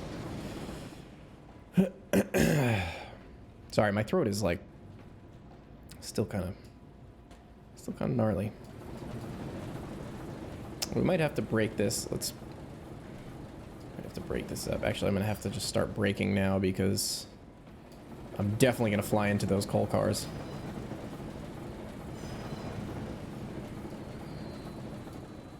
No, we might be able to fit.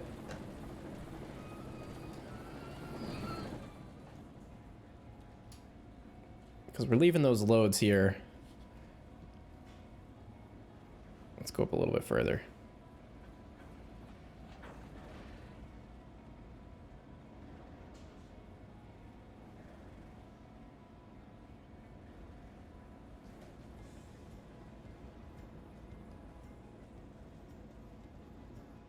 So I think we might be able to... I mean, I don't need to get down this yard ladder, so I think we can just stop it here.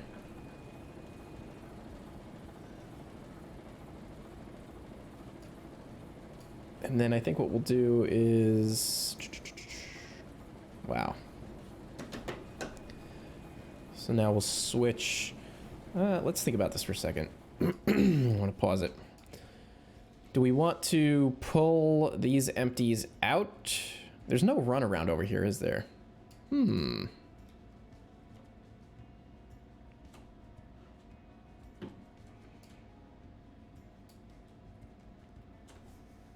All right, well, let's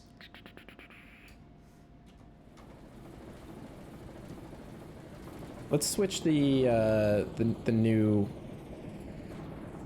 coil cars in there.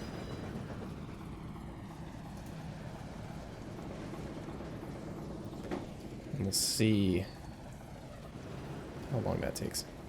And then we'll go from there. Switch out the gondolas. Will be next, and then we can bring our train back to the yard.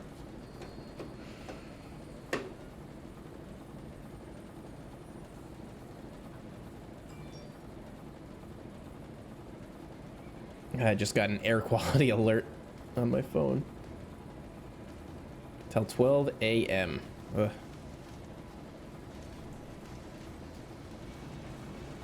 See, I think when I was laying out this track, I was figuring that you could use this as the runaround. But we'll see. That only works if this isn't totally full, which it's totally full.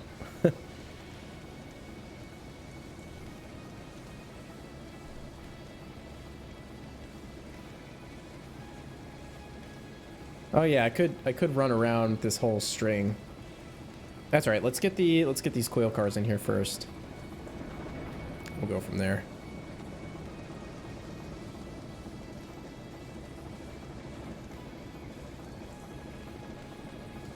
What's up, people just joining the stream? Welcome. Thanks for hanging out. Stopping by for a little bit.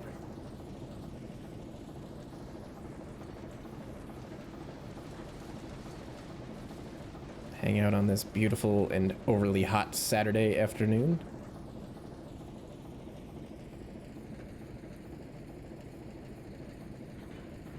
All right, that's good.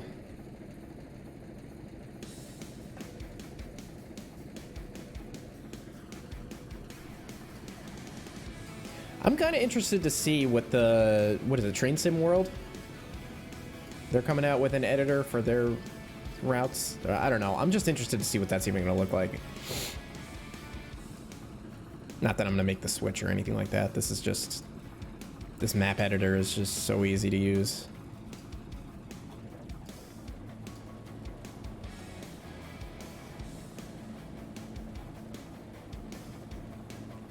I gotta make these stupid icons smaller.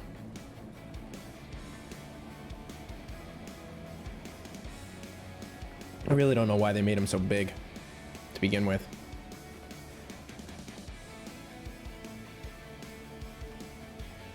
So we'll shove these coil cars in there, and then we're gonna switch out the gondolas. I played a little bit of Train Sim World. I bought the CSX Heavy Haul. I really want to get the Northeast Corridor pack or whatever it is, just because I take that train every day, so it'd be kind of cool to drive it. But what I don't like is that there's no rail driver support. Am I gonna make a run through with any of the new scenery? Yeah, I will. Getting there, Willies. We'll take, we could take this train down to, you know what, that's what we'll do. We'll bring this train to Juniata after we're done switching. We'll switch everything out, and then we'll drag it down to Juniata, and that's where we'll call the stream done.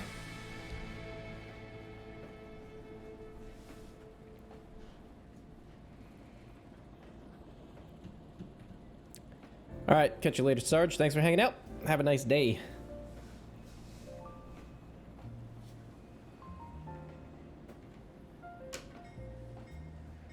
I think most of the routes aren't really that great, just because they're sort of simplified, if I'm not mistaken, but I don't know. I'd at least like to check it out. Yeah, and they only have a couple of locomotives and a couple of... their train assets are pretty limited, which is unfortunate, because it does look pretty nice.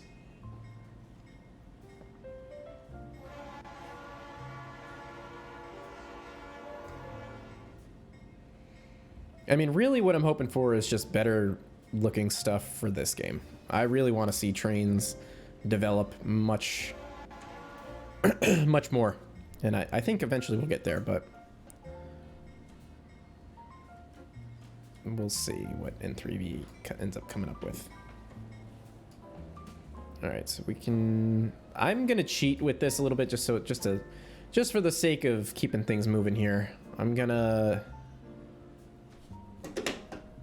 Not that I'm going to cheat, but I'm going to just stage a whole bunch of these, way more cars on each track than is necessary, so I don't have to switch each and every one of them.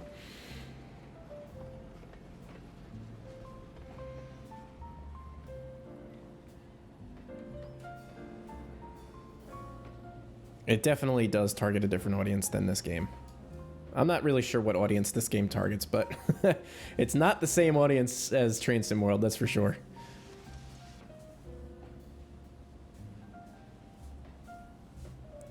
19 does look pretty nice. I am looking forward to getting into 19 with my next project and really trying to see what I can do with it. So we'll see how that goes and how it develops. The first person walking around in Train Sim World is definitely really cool. I really like that. And I had been thinking about that for years, how cool it would be to have a train simulator that you could get out and walk around and throw the switches and a couple of cars and stuff. But at the same time, that, like, as cool as that is, like doing the switching that we're doing here right now, I can't imagine that. It would take so long. That's like actually having a real job as a conductor. And on a certain level, like, that's fun. That's really cool from a simulation perspective. But at the same time, like, even right now, we're almost 2 hours into the stream. I'm getting bored of switching this. If I had to be on the ground walking around and actually switching cars and doing all that kind of stuff, I probably would have quit by now. I'd be like, all right, an hour is enough. I'm good.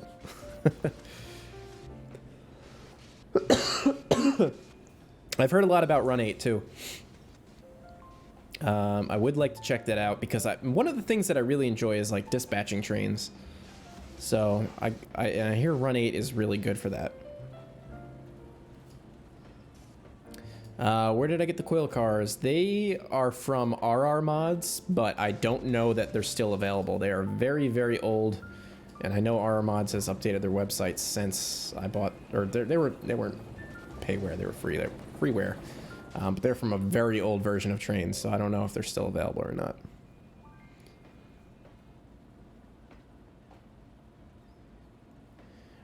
Ah, yes. The problem is that it actually takes longer because instead of having a second crew member, you have to do everything yourself. That's correct. Yeah, you have. This is where I derailed the train, guys. It's gonna happen. I'm gonna go right off the end of this, aren't I?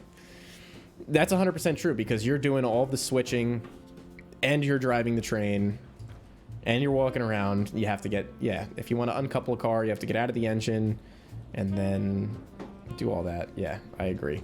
All right, guys, I'm just going to leave that here. We're going to pretend like that's switched out because I want to just keep things moving. So what we need to do is run around these gondolas. What's up, Trainiac? Welcome to the stream. How you doing today, man? Coil cars are still available, according to the chat, or anybody watching this later on. Yeah, and that's the other thing. Railroad employees do make a lot of money doing that. I ain't making any money right now. I'm just trying to do this for fun.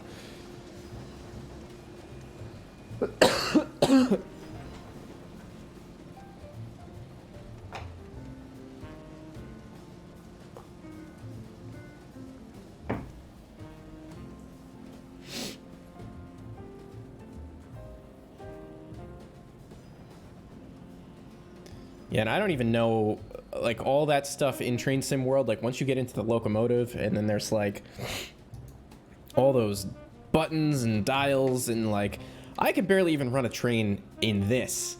And this is super simplified. Like, don't give me all this other stuff to do because I have no idea. Like, all of this stuff up here, flow, brake pipe, brake cylinder, main reservoir, like, I know it's fairly simplified for the purposes of this game, but I don't even know what any of that means. So, you know, from an operations standpoint, it's way above my head. Train Sim World, like, all that stuff is just like, what?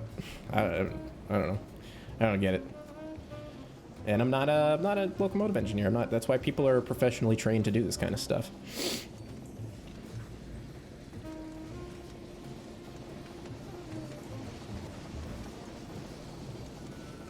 I mean, it's definitely fun, you know, if you're into, like, heavy, very deep simulation, I guess. You know, that kind of thing is definitely for you.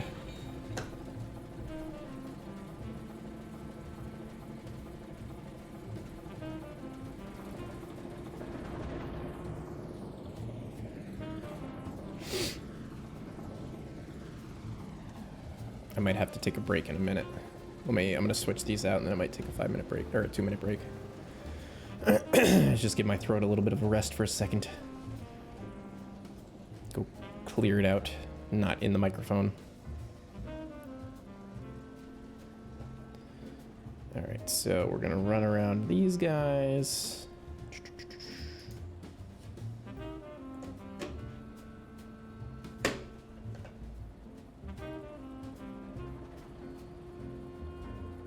You could try to put a link in the chat. I have the settings are all default, so I don't know. It might not work.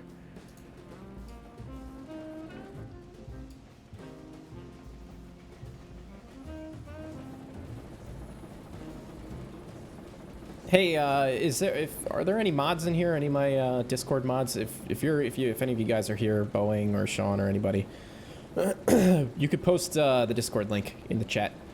And if I don't see it pop up in a couple minutes, I'll just do it myself. But I feel like now is a good time. Not a bad time to do that. Oh, by the way, I might as well mention that now. I mean, you guys are probably all subscribed as it is, but not that I'm trying to push subscribers, which a few people have, you know, said I was trying to do. But when I hit 5,000 subscribers, I'm going to give away 2 copies of Trainz 2019. So just bear that in mind. If you're not subscribed, I highly recommend that you do subscribe.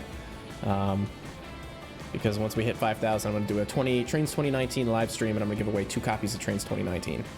So, just figured I might as well plug that now. And I'm not doing it just to push people to get me to 5,000, because a few people have said that. Really what it is that 5,000 is kind of a big milestone for me, in my opinion, and for a channel that's just based on one Trainz game. So I think that's a pretty cool milestone, and in order to celebrate it, I wanted to give back to you guys. So that's my motivation there. Give you guys a chance to get a copy of Trainz 2019, and thank you.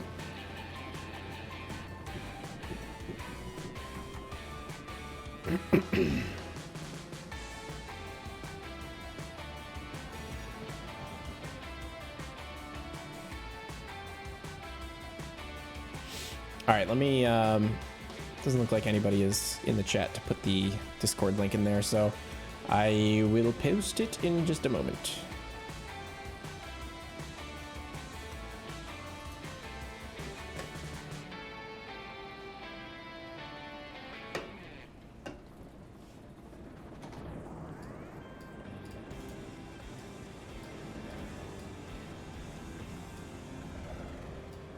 Man, these things just really take off. Give them a little bit of throttle and they fly away on you.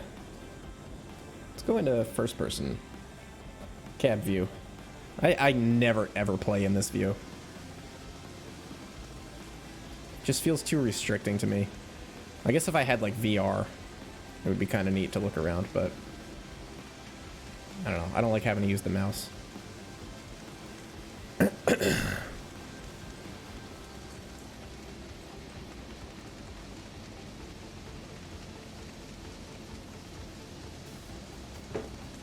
Yeah, I don't like this view.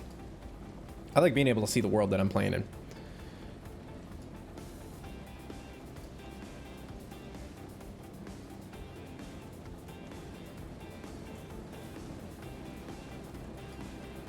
These things are frame killers, man. I'll tell you, these coil cars, holy crap.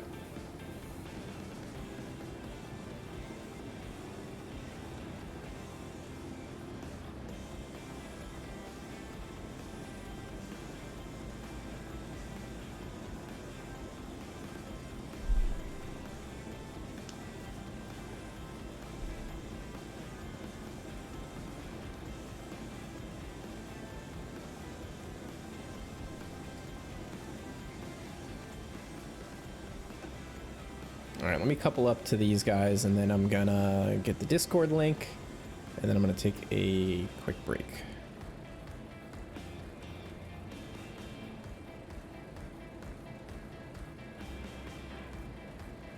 Alright, here we go. Let me get the Discord link.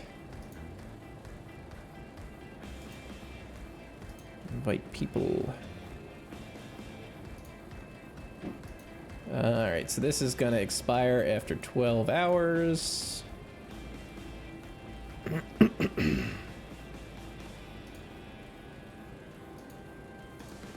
Alright, here comes the Discord link. Yeah, the rail driver, the D-pad is not, it doesn't work. So I have to use my D-pad on my keyboard. All right, I'm gonna take a 2-minute break, so I'll be right back, dudes, in just a moment.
Man, the mic. My mic. When I switch screens, where my mic mute button is changes.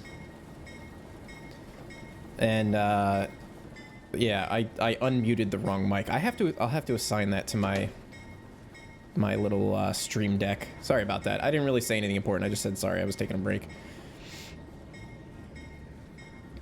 We'll probably stream for another 45 minutes or so.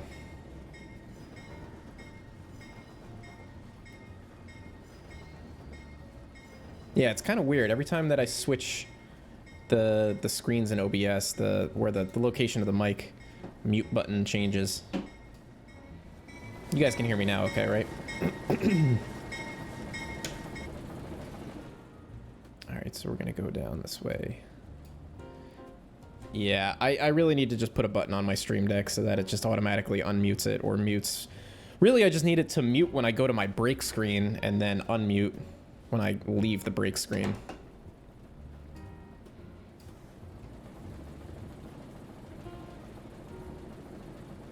I'm not getting sick. I've just had really bad allergies this year. My throat's been really scratchy and mucousy and nasty, so I don't know what's going on. I think it's because, like, I moved out of the New York City area 2 years ago, and I moved to Western New York, and I think I got used to, like, the pollen and stuff out there, and my body forgot what all the crap was out this way, and now I'm back down in the New York City area, and I'm not, once again, not used to all of the allergens down here.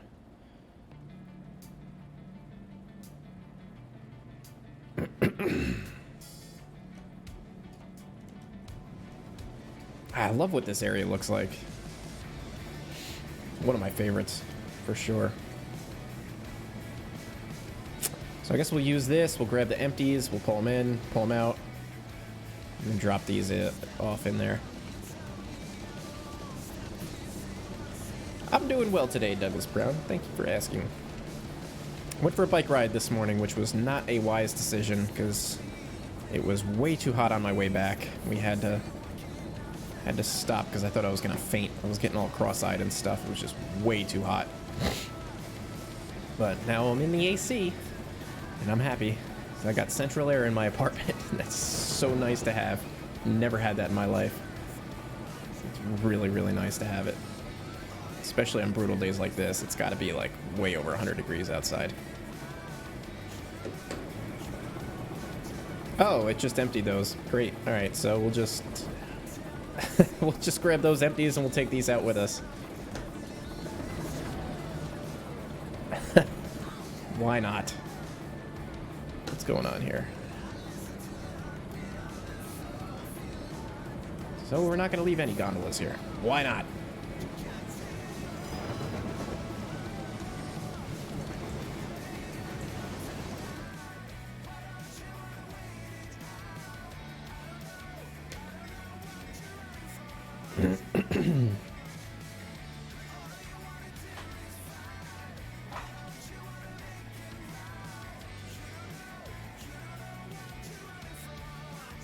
Alright, where's the switch track here?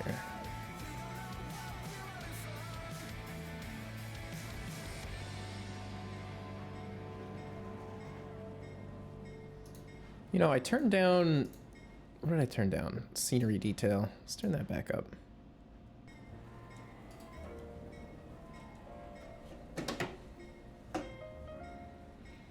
Yeah, these two Alcos, I don't know if they're going to be able to make it back to the yard with 50 cars.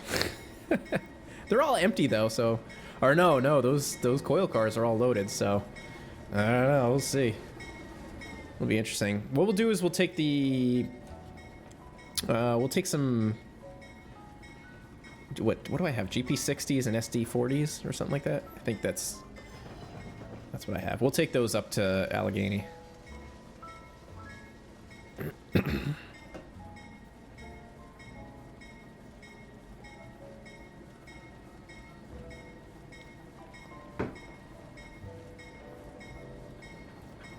I like the bell on these engines too.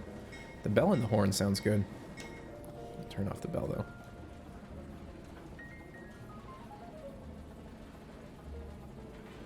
All right. Coupled up.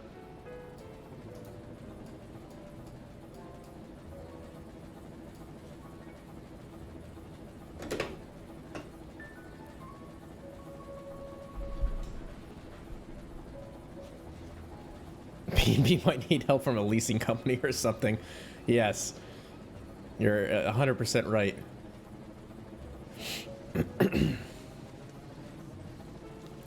Honestly, I really can't wait to get the whole thing done. The whole map. Like, as much as I love doing the building and stuff like that, I think I'm gonna be so relieved when the entire end-to-end is completed, because I am so looking forward to having like full trains to be able to switch out and take from one place to the other and just have like an ongoing operating session, like an endless operating session. Like, that just really excites me.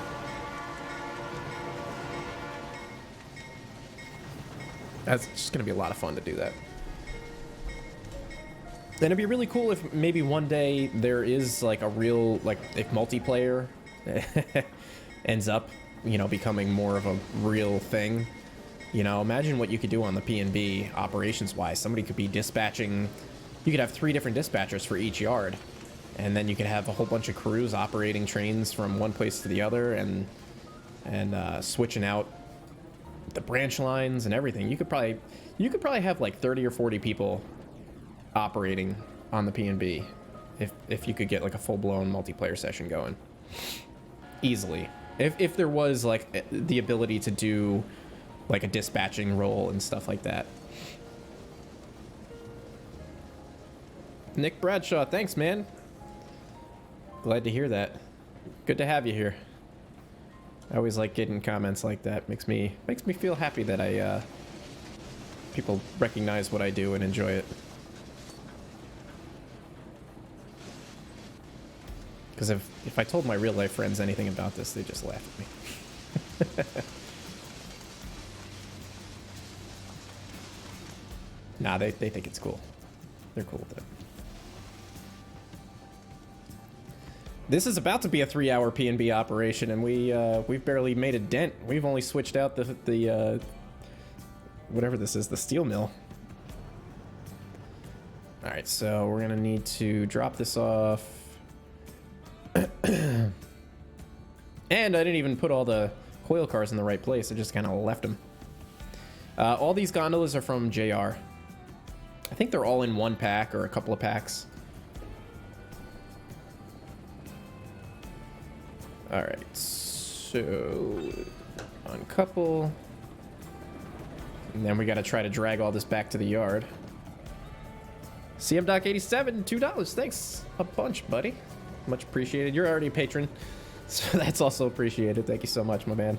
If you guys could show some love in the chat for CM.87, that'd be appreciated.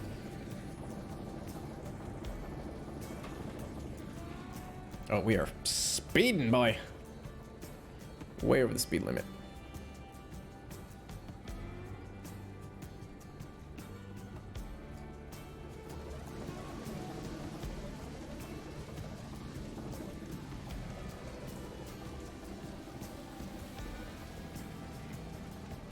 Okay, I think we're, oops.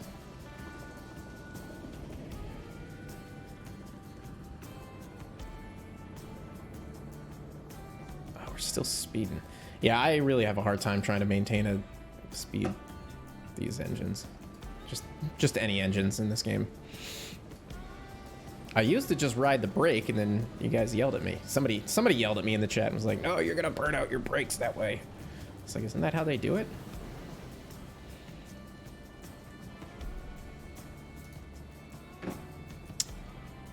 Is Eagle River Railway any good from JR? Yes, I think it's an excellent route. Highly recommend it. Personally, I think it's a notch up from Coal Country. If you've played on Coal Country, I think you'll enjoy Eagle River. Very enjoyable. Nice little short line logging route. Very well detailed.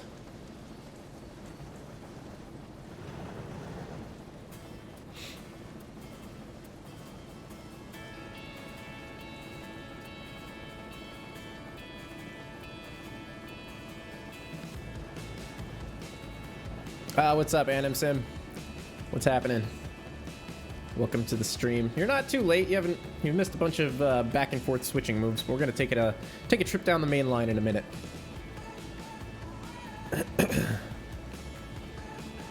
And I totally lost track of what my original intention was for this stream, but that's okay. It's fine. I meant to do more mainline stuff with the AI trains, and I didn't end up doing really any of that after that one train derailed. But that's okay. It's more fun.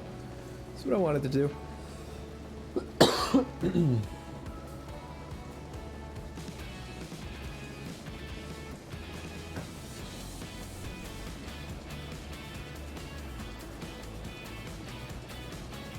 little bit faster.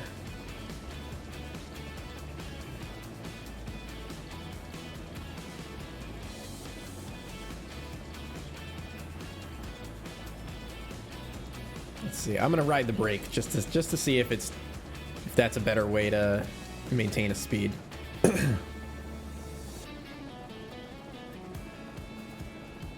I know CM Doc is an actual engineer, so he'll tell me.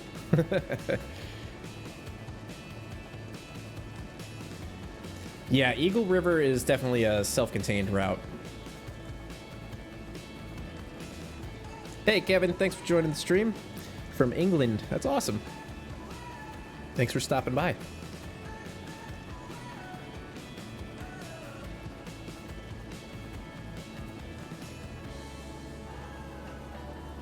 All right, I don't know what is going to be best to connect to first. Maybe we'll just grab the...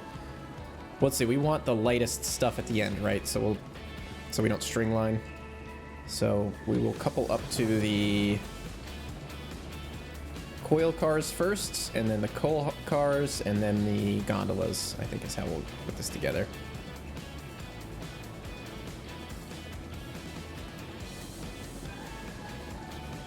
The one thing that I can't wait to do, like once the P&B is totally complete, and one of the things that I really enjoy, especially like with like a model railroad too, is like breaking down trains in a yard and then switching them into new trains. Like I really enjoy doing that. And on the P&B, that gives you there's a lot of options for doing that, you know, breaking full-size trains down for servicing the branch lines, and then you've got all the train cars that you pick up from the branch lines, and you can sort those out to new trains and send them out on their way. So I don't know, I really like doing that stuff.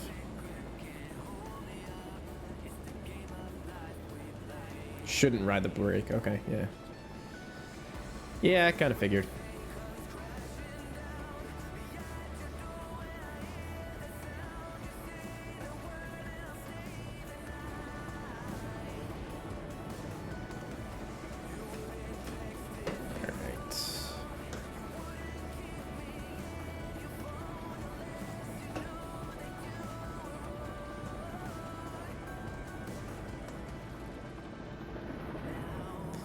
No, we were talking about Run 8 a little while ago. I haven't played it. Somebody sent me, because Run 8 is free, right? I think somebody sent me like the game at some point, and I just never got around to checking it out. Auto racks should fit down the main on the P&B, because I did make it so that you could have bridge traffic of double stacks and auto racks and that sort of thing. If I remember correctly, all the clearances should be good for double stacks and auto racks. So, because part of the P&B would be, even though it doesn't really make too much sense, I wanted to have bridge traffic because it just adds some mainline traffic for you to, you know, have to avoid.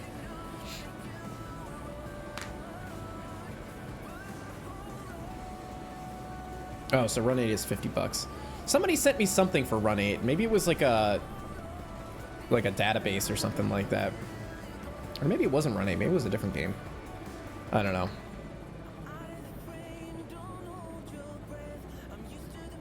Yeah, maybe it might not have been Run 8 then, because I explicitly tell people not to send me things that are payware or anything like that.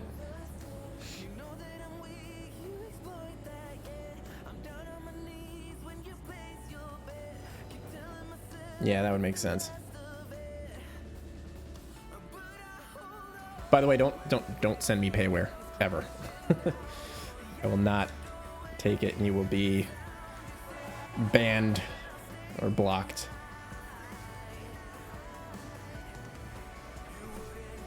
Or reported. That's a very, very serious offense. I do take that quite seriously.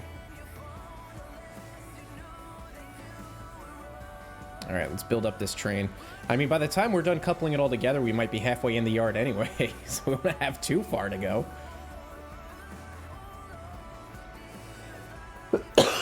What's up, Nickel Plate?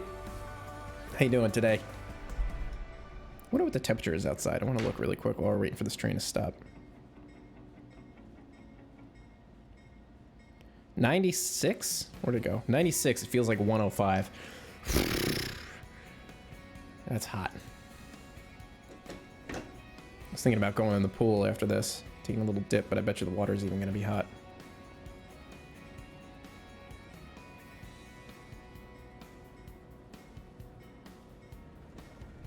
Are we moving? It'll take a minute for these old Alcos to get anything moving. These Alcos are really, should just be for branch line service. Oh well. I made a bad choice picking these. It's okay.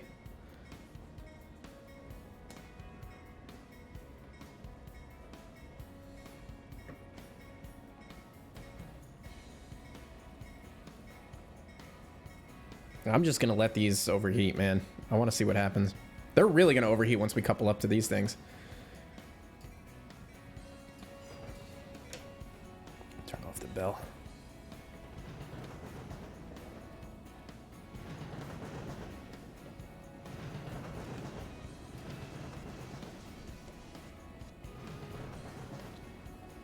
I have a feeling we're gonna couple really hard into these hopper cars too. Put the brake up a little bit, see if I can slow down.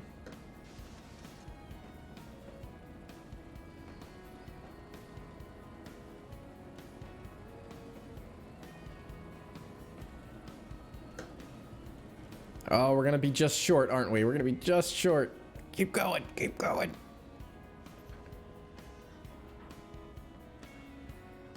Give it a little bit of throttle.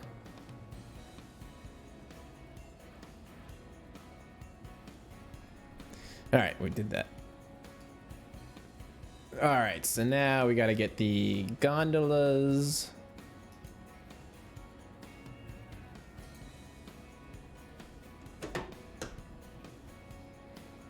Let's see if this engine is even going to be able to go anywhere.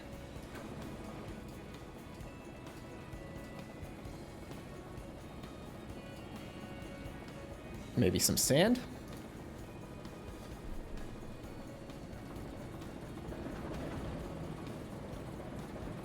I think the thing with Run 8 is that it's not very detailed, right? It's pretty basic. Oh, we're never gonna move.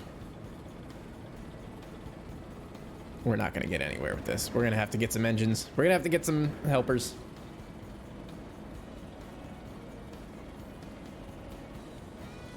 Yeah, this is just, we're not moving at all. Oh, now we're going. Just had to put it up to notch 8. It's okay.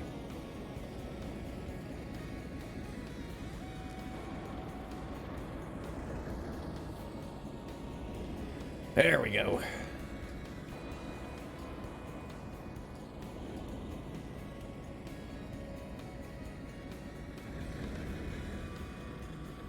We'll see how long this lasts, though.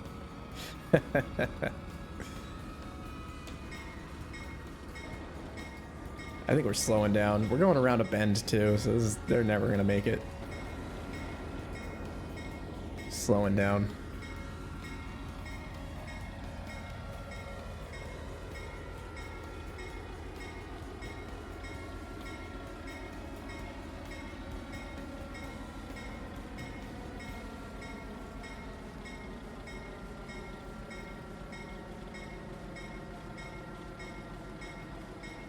Roblox, huh?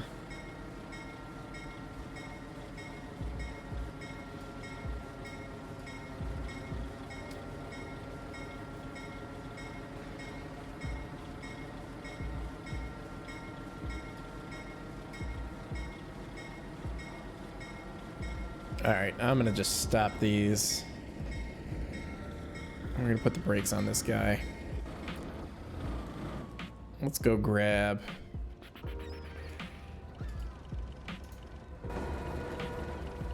take these guys. Let's take this. Let's see. Let's grab the GP60s also. We might as well just lash them all up. Oh, stopped a little bit too soon.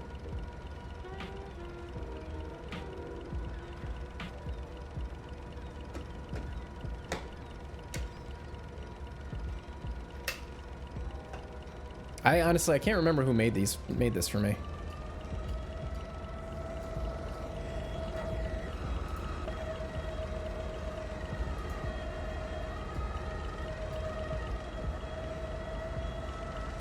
Welcome to Killing Algos.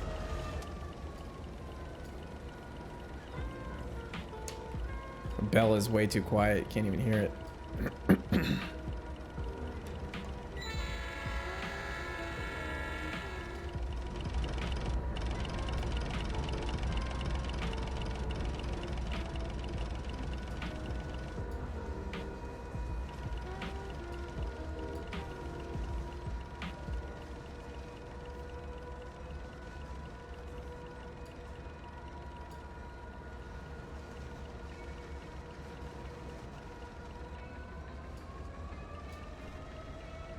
So I guess we'll just couple these guys. We'll couple it all together, and then we'll just kind of head on to the main line from here.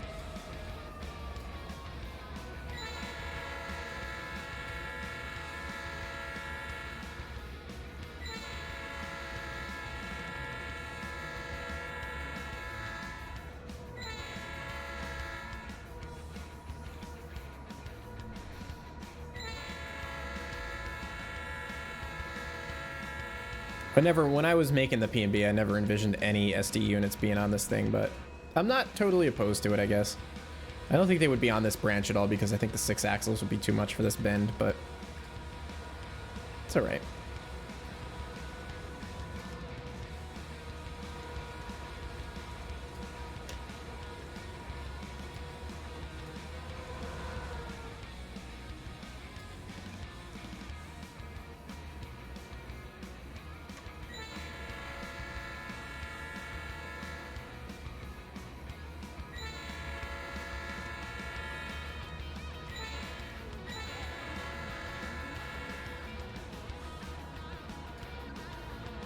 Gonna be an interesting lash up, that's for sure.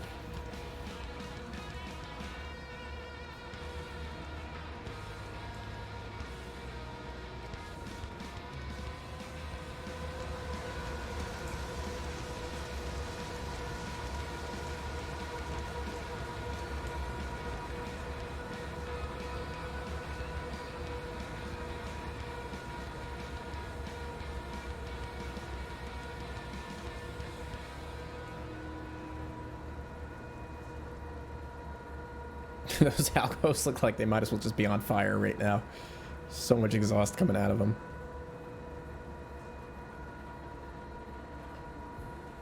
Okay. Now this is like a real legit P&B contest where everything is kind of half broken down. All right, so we're gonna go in this cab. Oh, this is a nice cab. I like that. This is Reggie's GP60. Very nice. Very nice, Reggie.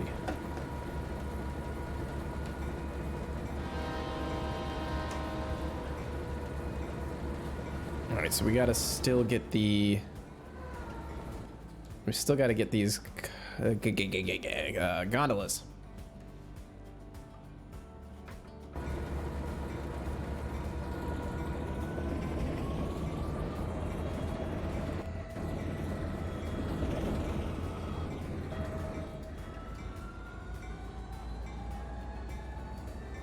Oh my god, we might just leave the RS-27s here.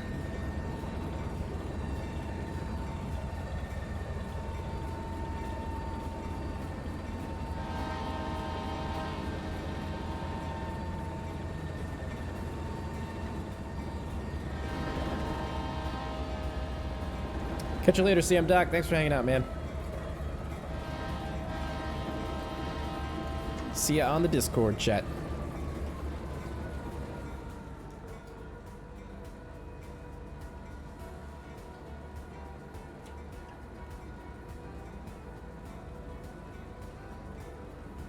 just retire the Alcos, yeah. They really should just be like yard switchers or something. I don't even know. Yeah, we still got a lot to pull out here.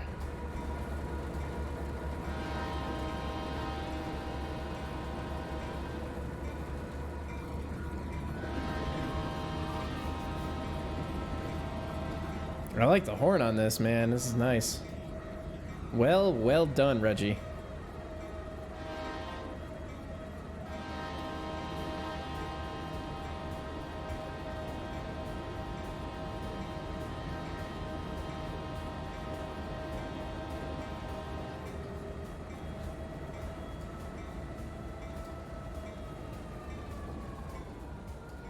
Yeah, there's a lot on this route that I need to update.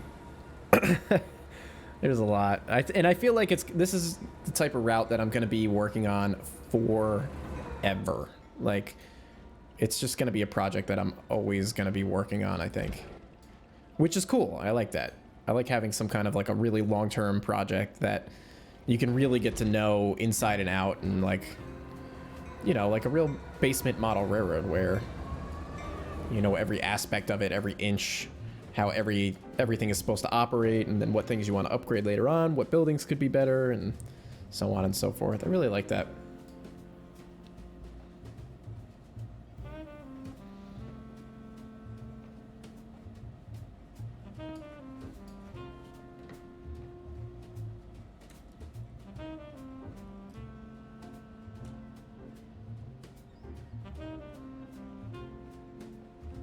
What's up, Andrew S? How's it going, man? You're back from OCNJ. I don't know what that is. Ocean City, New Jersey? All right, let's see. We're gonna make sure we're all lined up here. Yeah, we're definitely gonna leave the Alcos in the yard.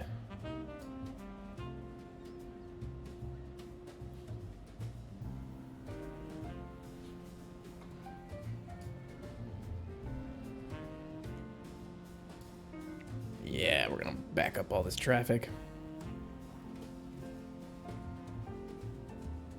See, I think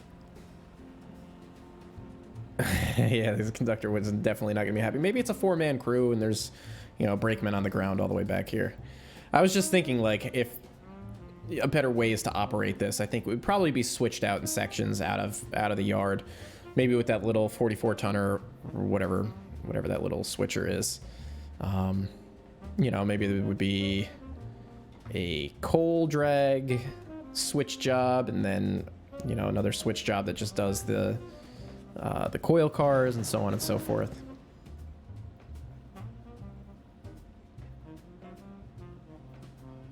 You downloaded the route and some of the locos don't work. You get red assets.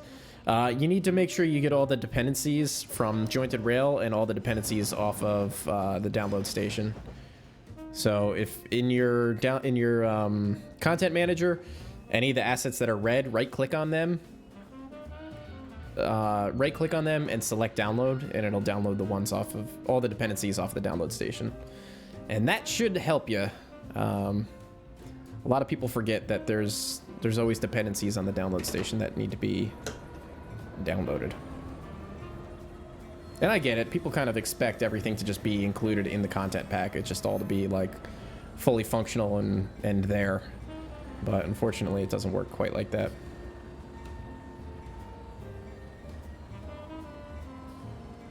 A lot of switches have no controls. It sounds like you're missing a lot of assets. You got to make sure you get the asset pack from Jointed Rail. It's on the same download page. There's a scenery pack and then a buildings pack.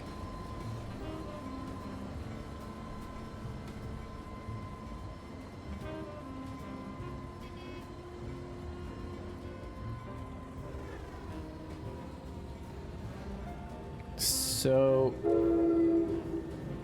we will drop off the RS-27s and maybe grab the 2 high hoods. Just slap them on there.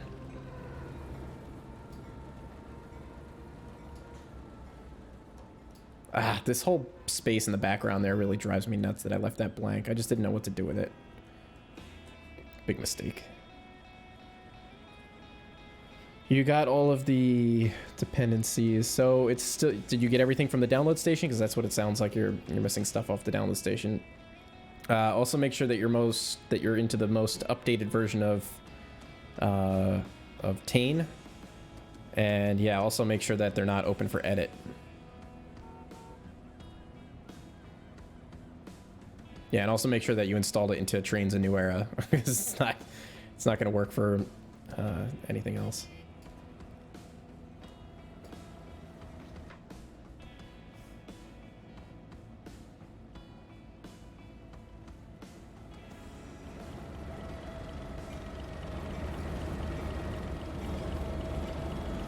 I'm going to throw a caboose on the end of this thing, too, before we head out of town.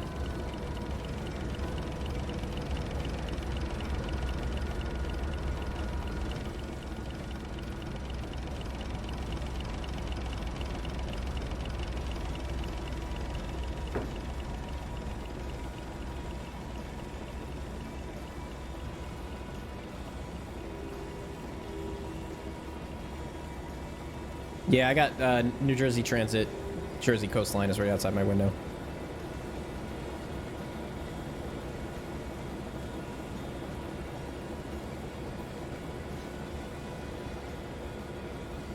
All right, so let's see. Put the brakes on. We're gonna hold up that traffic a little bit longer.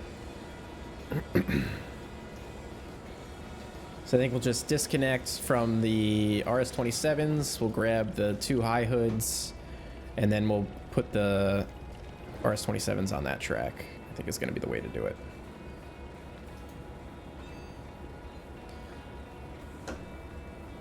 Oh, that's kind of cool that the marker light's automatically turned on. I like that.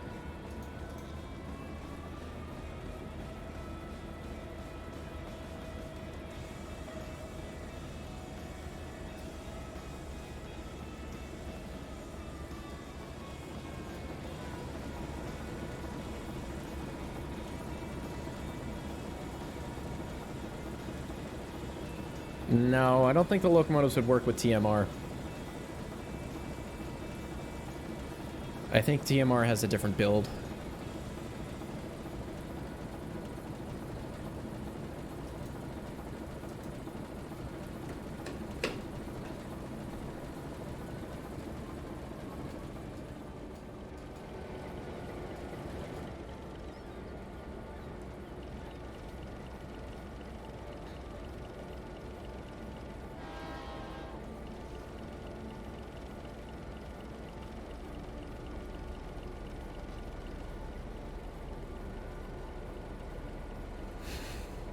Kenny's mayor wants a word with me.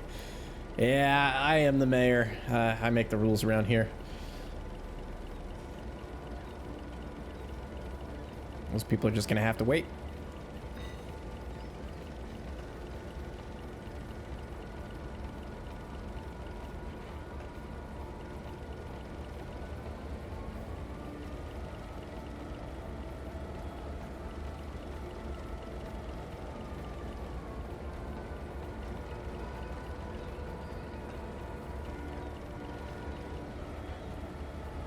This is going to be a sweet consist.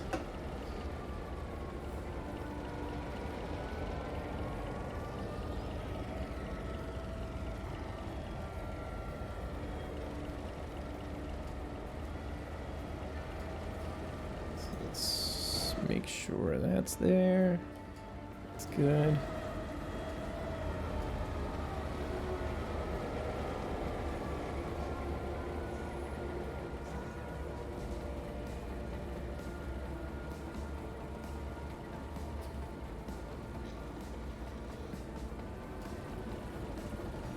And I think I'm just going to delete these too, because I'm getting impatient here.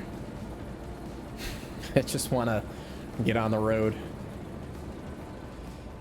Alright, so... Stop. And we're just going to use these, just delete it. Boom. Gone. Done.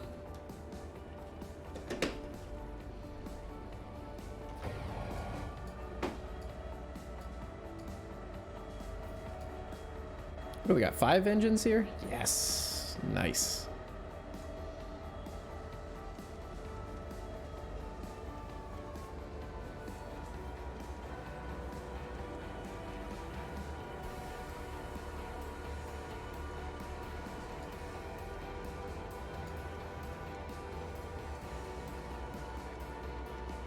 I have to figure out what's making the frame rate so bad in some of these areas.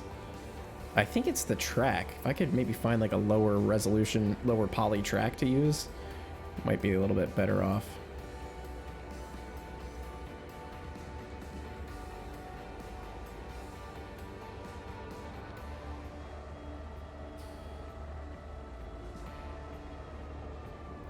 Okay.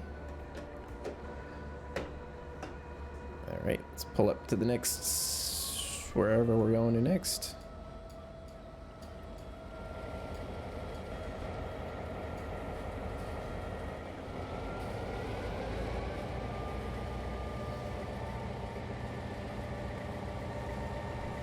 Why are we not moving? I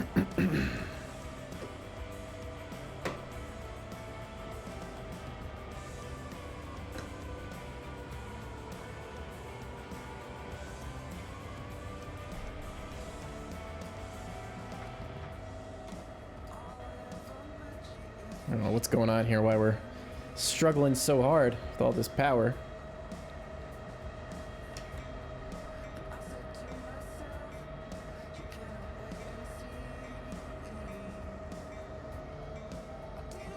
Oh, is the handbrake?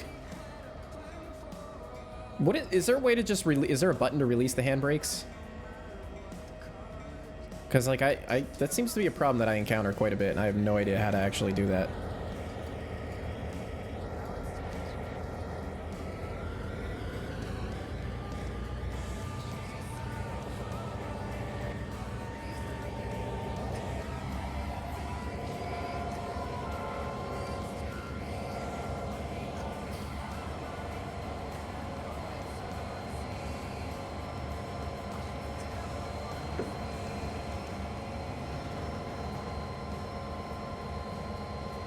So I think, let's see. We should be clear.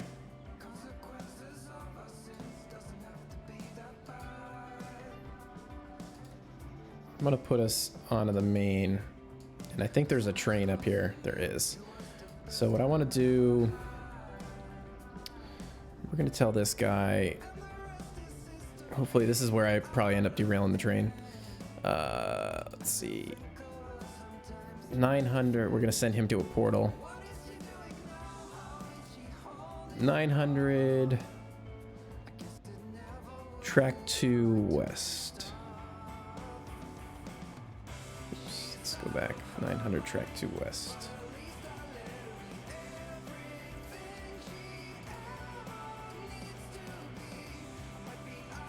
So then we're gonna have a train in front of us, which is, we'll see how that works.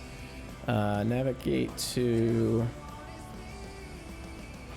900 portal. Maybe track 2 west. All right, get out of here.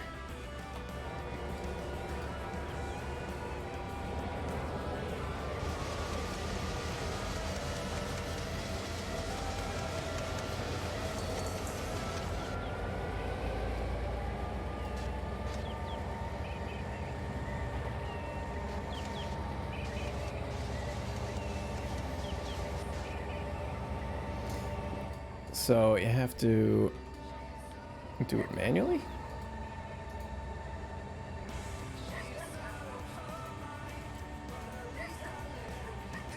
Handbrake.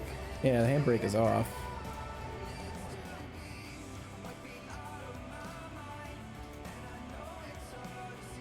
Yeah, handbrake's off, I think.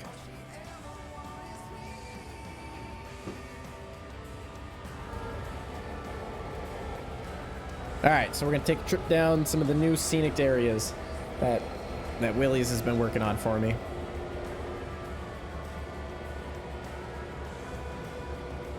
Get to see some new stuff.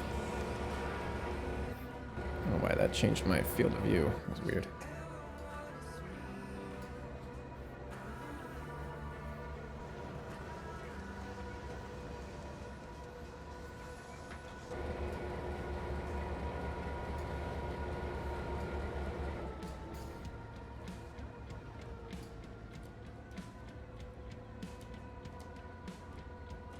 Kind of an empty yard there, huh? Get a caboose. Ah, yeah, I should, shouldn't I? I kind of don't want, like, at this point, I don't want to. I want to get on the main and get moving.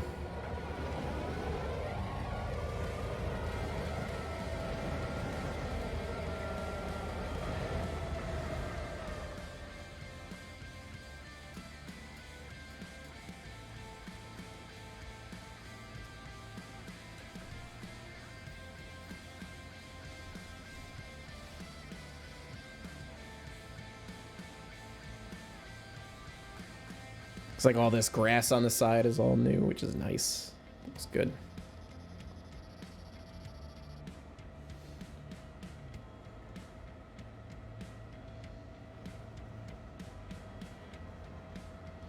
Yeah, I might still try to set the RS-27s on fire before we leave. Or before I end the stream. I think that I don't think it's going to do it, though. I think it was giving me the message that they were overheating and then they were cooling down.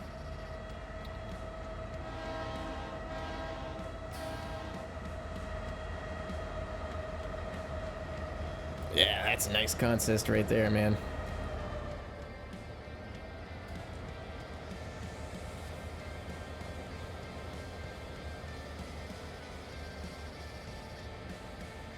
That's awesome. So let's see. We can go ahead. I'm playing the dispatcher. We're gonna have a red signal because we have a train in front of us. So we just have to be ready to stop and wait for the signal to change.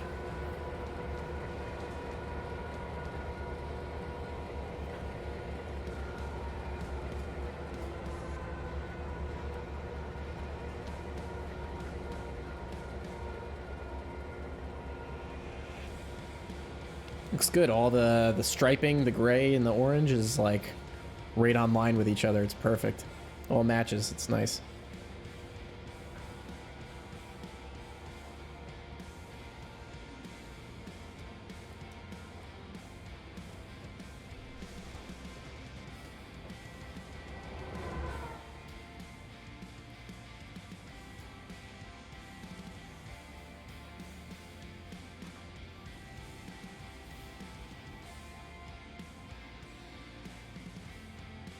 What was the P&B's background in terms of what? What do you mean? Its background? Like its history? Or like the route itself? Gotta clarify that a little bit. If you're asking like the deep history of it, like what was it before the P&B, I can't really ask you that because the thing is that I'm rebuilding this map. This was built by somebody else named Bill M001. Way back in like Trainz 2004 2006 days. So I kind of took his whole story and his whole idea and I've been applying my, I guess, technique to it and rebuilding it in my own sort of way using his background details and stuff like that. And he essentially made it to just represent a lot of the stuff that he saw when he was a kid in Pennsylvania. He wanted to recreate a lot of the mountain regions that he was in and areas that he would rail fan. So I guess it was in the deep history, probably PRR, Pennsylvania Railroad territory would be my guess, I guess. But I mean, it was built to be a short line. The way he built it, it was definitely a short line, but you know, model railroad style with 3 yards. He built it specifically for operations, which is what really appealed to me about it. So, you know, I like that focus. You got 3 different yards that you can. Right, he's just passing that signal now. So you can send a train from one yard to the other. Allegheny kind of acts as, what do you call it, a division point yard. So you can, you know, send your trains to that yard to be broken down and sent off into other directions and stuff like that. But, you know, it doesn't really follow any real prototype specifically. He just took a lot of different, sort of like how I did with the DBEV. He took a lot of elements from his childhood and things that inspired him, and he just sort of compiled them into a route that was functional the way that he liked it. And I like that. So, he sort of abandoned it in 2009, so I've been reworking it since then, because he built it in Trainz 2004 and it just didn't work for the newer games, and it still doesn't. So I wanted to just relay the track and kind of add my own spin and flavor to it. And thankfully, he actually likes what I'm doing, so he's happy with that. But, you know, as for deep history, I couldn't really tell you specifics. I can tell you, if you go onto Google Earth and you look up Windber, Pennsylvania, it'll bear a very striking resemblance to Vonnie on this route, both mine and his. I'm trying to follow most of the track arrangement that he had, and mileages and stuff like that, distances, but I did adapt things to my own desire, you know, so.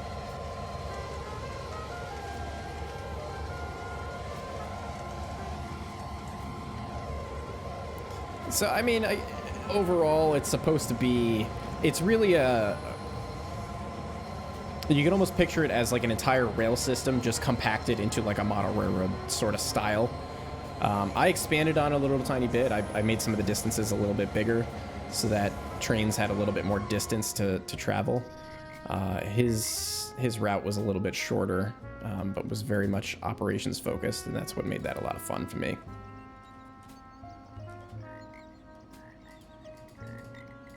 Yeah, the route itself is payware, and then the locomotives and the content pack and all that stuff. If you want the sessions and you want the engines, that's payware. How do I get to my spot here? I usually like to, where do I usually like to go?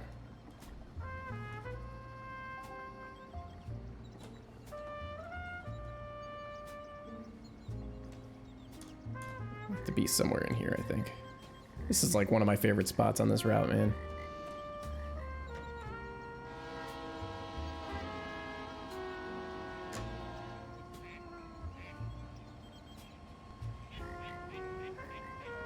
Yeah, next version, all these billboard trees are going to be gone. I don't know how I'm going to work it with 3D trees, because I don't know. I'll figure it out, but they don't fill up space quite the same way that the billboard trees do.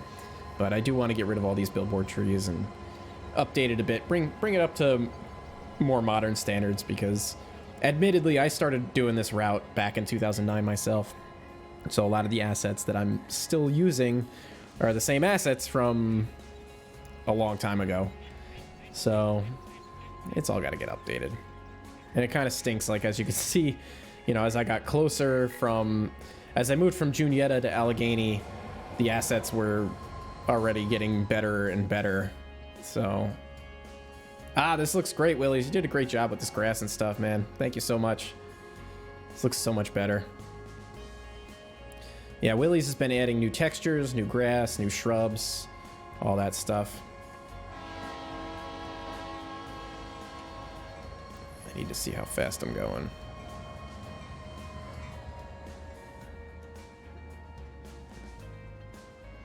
He's leaving the trees to me, though, because... Hey, this is the song that I used for episode 30 for the release.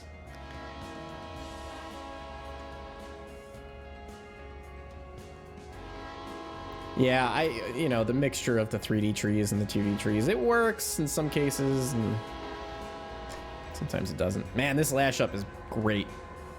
Love this lash up. Looks so good.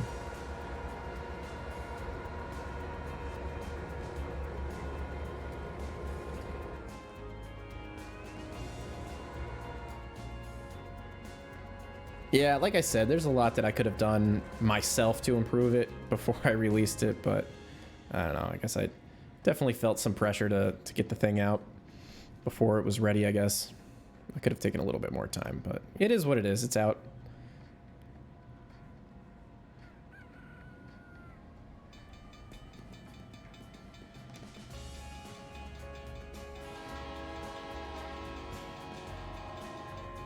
I have no idea how close I am. I'm just blowing the horn anyway.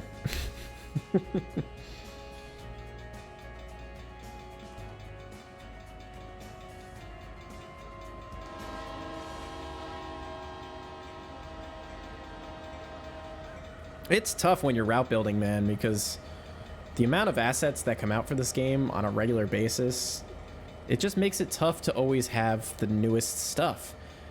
You know, you can have the newest stuff, but then you've got it in the most recent area that you've worked on. But now what about the areas that you worked on earlier?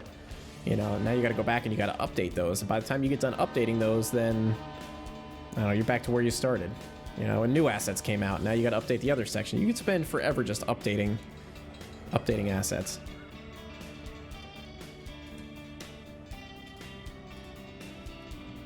Ah, yeah, this just looks great. Exactly. Yeah, 2019 does not agree with billboard trees, and you know, guess what? Like, at some point, this is going to get ported into 2019, and I'm going to have to do this process all over again.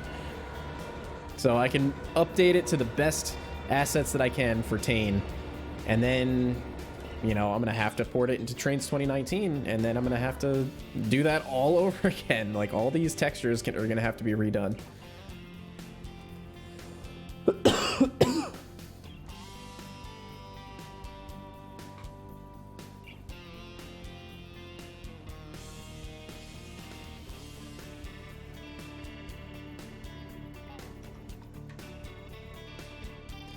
TRC crossings I'll have to replace too. Ryan's Trainz has some really good ones.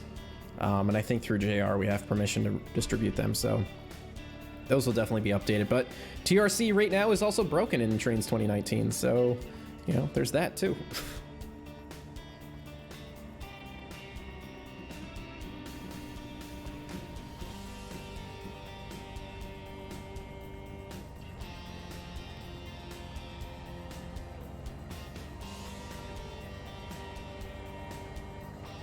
Oh, I ran through that signal and I didn't even look at what the aspect was on that. Oh well. We might have ran through a red signal. There might be a stop train ahead of us. Wouldn't even know it.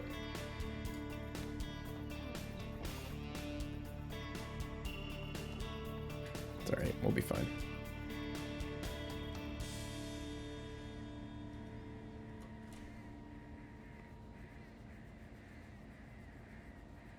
Yeah, Trainz 2019 is a little bit too expensive, I think.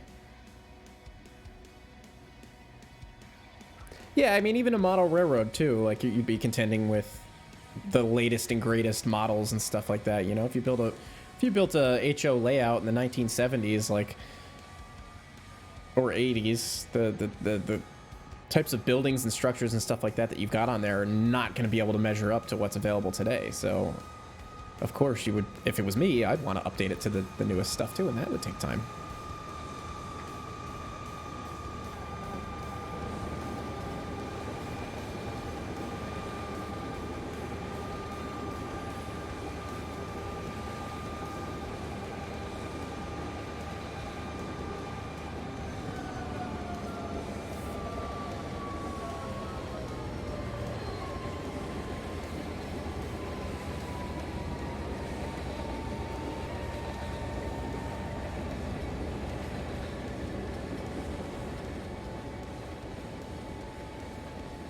Looks nice. I like the gray unit leading. It's cool. Different.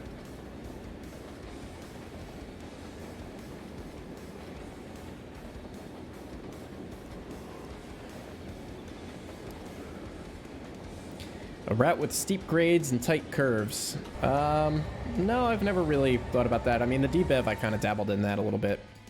It's got like a 3.5% grade. Willies, what did you do to the water? It looks totally different. Maybe I should see what this aspect is on this thing. It's yellow.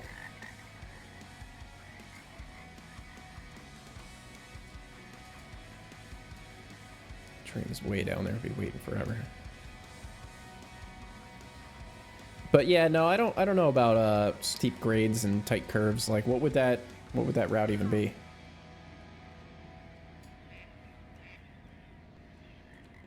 I always thought like the Rio Grande would be a cool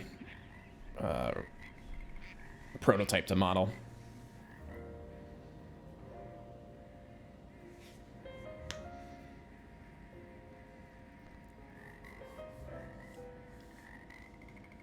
No, it's not a P&B coil car. I think it's just a Milwaukee one. Ugh.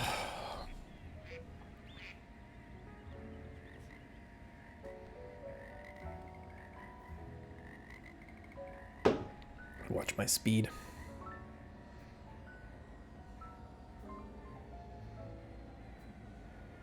Can't get to... There we go. Notch 2.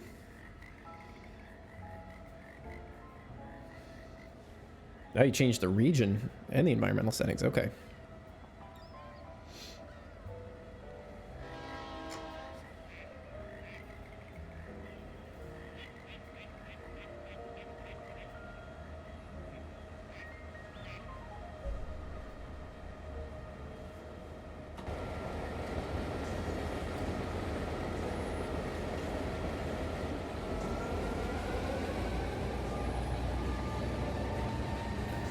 Let's see.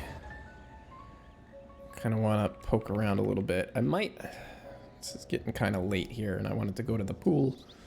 So I might end up ending this prematurely or using a little fast forward button. Same region as the debev. Okay, that makes sense.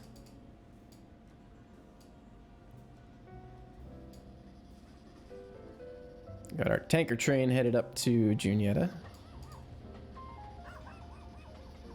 I like all the sound effects. Willie's added a lot of sound effects too, which are just awesome. I don't know if you can hear the dog barking. There's birds.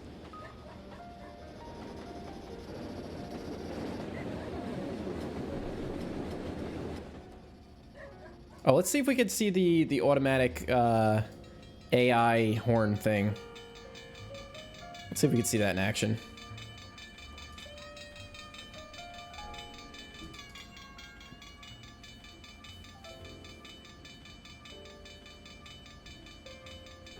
You know, I'm speeding on my train that I'm not watching.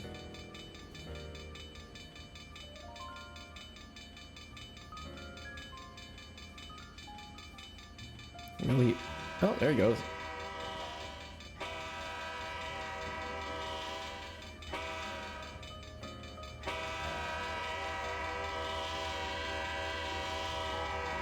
That's awesome. That was automatic. I didn't do that. That's super cool. I love it.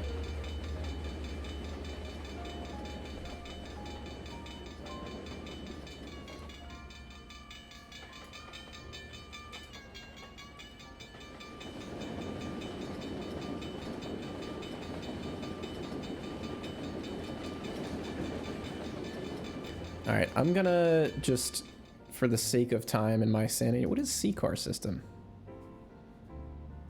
Interesting. For the sake of my time, I'm gonna put this fast forward feature on because I wanna get up to the yard and wrap this up. I wanna just fly down some of these branches too to take a peek at them. I'm losing a lot of speed.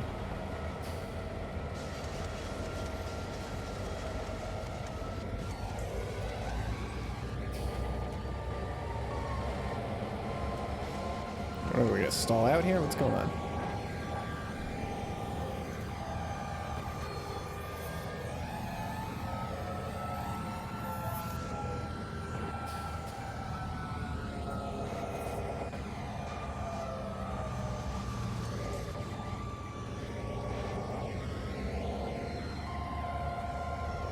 We having the same issue that I encountered on the debev when I was doing my operating session a few months ago.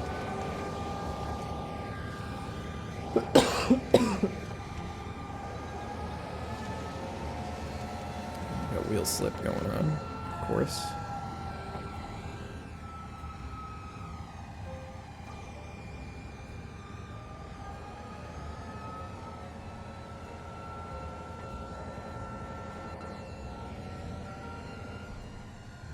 I wonder if this is like some kind of a game bug or something.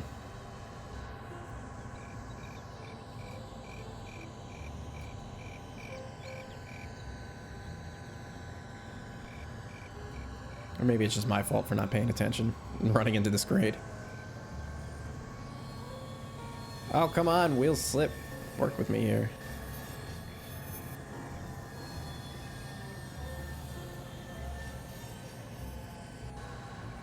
Look at all these engines I have. How do I stall this train?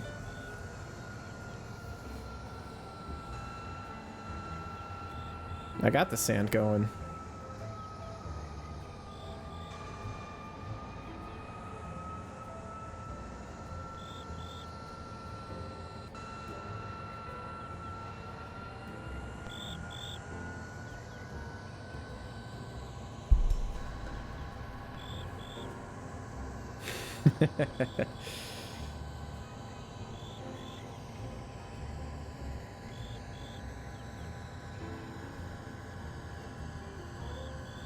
Oh, it's the debug feature. You're right, because I just enabled that.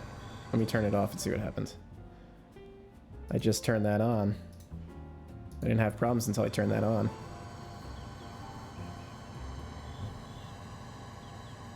I wonder if that'll help. Maybe it's too late. Maybe because I used the fast forward thing, it just didn't work. Screwed it up.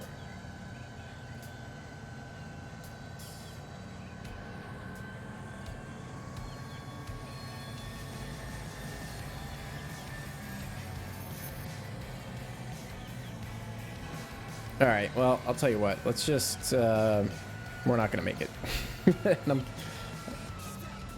I need to take a break from this. So let's just fly around for a minute here.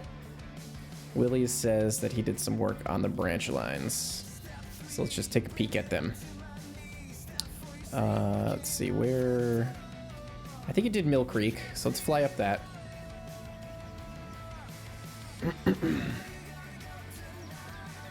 So he's added a lot of new textures and grass and shrubs and stuff like that. These textures look a lot better. Some rock outcroppings. It's pretty nice.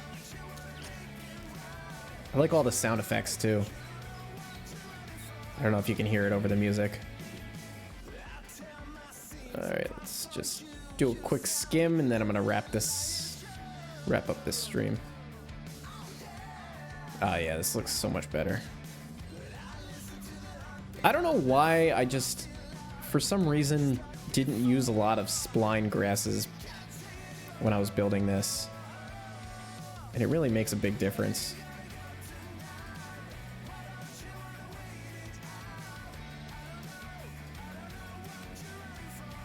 Looks good. Looks a lot better.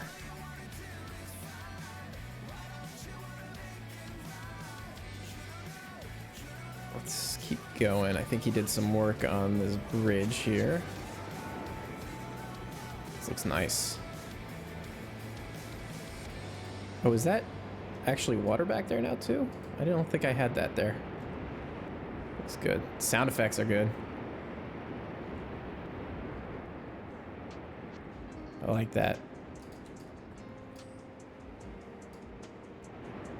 And then I think he was also doing some stuff with these rock textures around here too, which look awesome.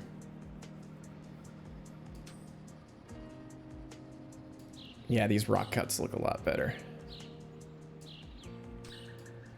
Sound effects are just awesome, so immersive. The birds and stuff, great. I don't even know what, you're gonna have to tell me what those assets are, Willies, because I don't even know what they are. I've never heard any of these sound effects before. And I was looking for them recently too when I was working on the debev.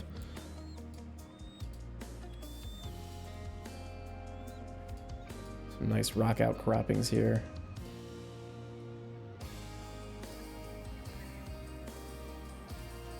I feel like Mill Creek is a town that I want to not rebuild, but need to do a little bit more work on it. There's not an updated version yet. We're still working on updating it. But once it is fully updated, I'll probably update the map, the download link, so that everybody can get the most current, up-to-date version of the map. Doesn't look like you made it this far. All right, let's see. Did you do Vonnie and Old Town? Where is that? We'll just take a quick look.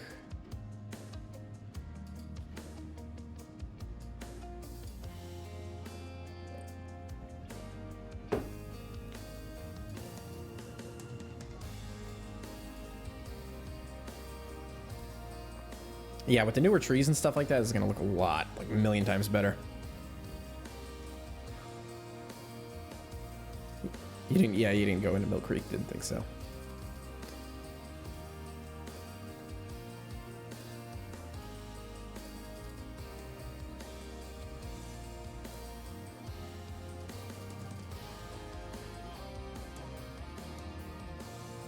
went down to Vonnie. So let's see. Oh yeah, I see the grass on the side here. Not Old Town. Yeah. Oh yeah, this looks nice. I did not check this out yet. This is great.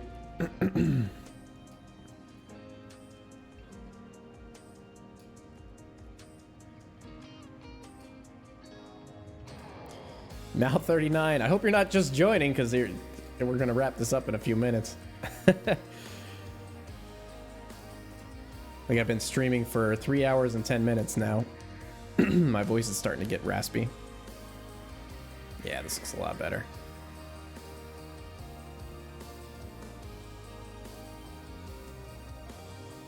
I see some floating track I'm gonna have to fix.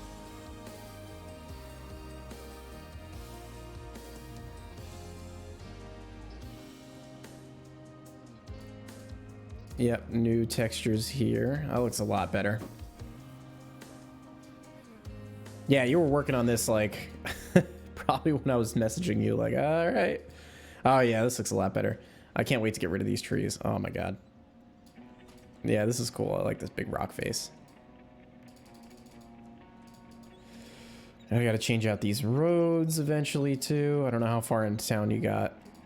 Doesn't look like you made it all the way into town. The branch looks good.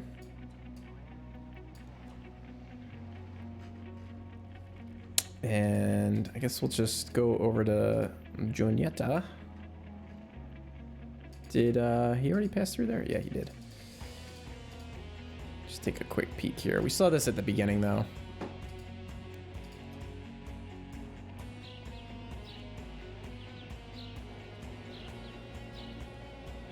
Yeah, shrubs and grasses, everything looks great.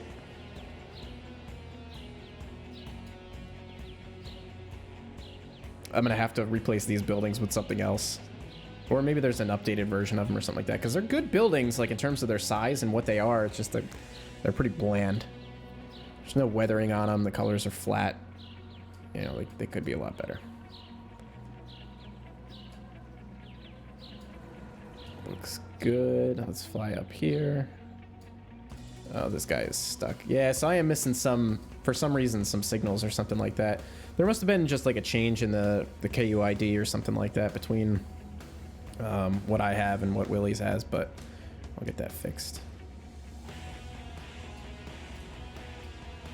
Now, technically, this guy would have stopped in the yard, or should have stopped in the yard, but I just sent him to the portal so I could just have him moving out of my way. But yeah, so that's basically the gist of the PNB in its current form. And in the next couple of weeks, we'll be getting back into doing this as a video series and continuing to build out towards Grafton and the other branch lines and everything. What are we running today? We're done. We're done running. This is the end of the stream. Sorry if you just joined. I've been streaming for 3 hours and 13 minutes now. So that's about it. But yeah, so we'll be building this. We'll be continuing on the build in the next few weeks, getting back into it. Willie's is doing a great job updating stuff for me, so thank you so much. And you guys should give a big thanks to him as well in the chat for helping me get this thing back up to speed and have some of these assets updated so that they look a little bit more modern.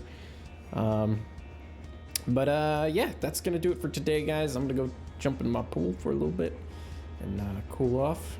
Give my throat a rest. I want to thank you guys for hanging out, and videos will be back soon. Oh, let me give you a Discord link. I'll paste it in the thing again. Here's Discord. But thanks for hanging out today, guys, on this Saturday. It's too hot to be outside. That's why I was doing a stream inside, so I'm sure you guys feel the same way. Anyway, I'll see you guys in the next one. Jump on Discord if you don't already have the link, or if you're not already involved in it. I'm always on there chatting with people, so it's a good time. Catch you guys later. Thanks for watching. See you next time.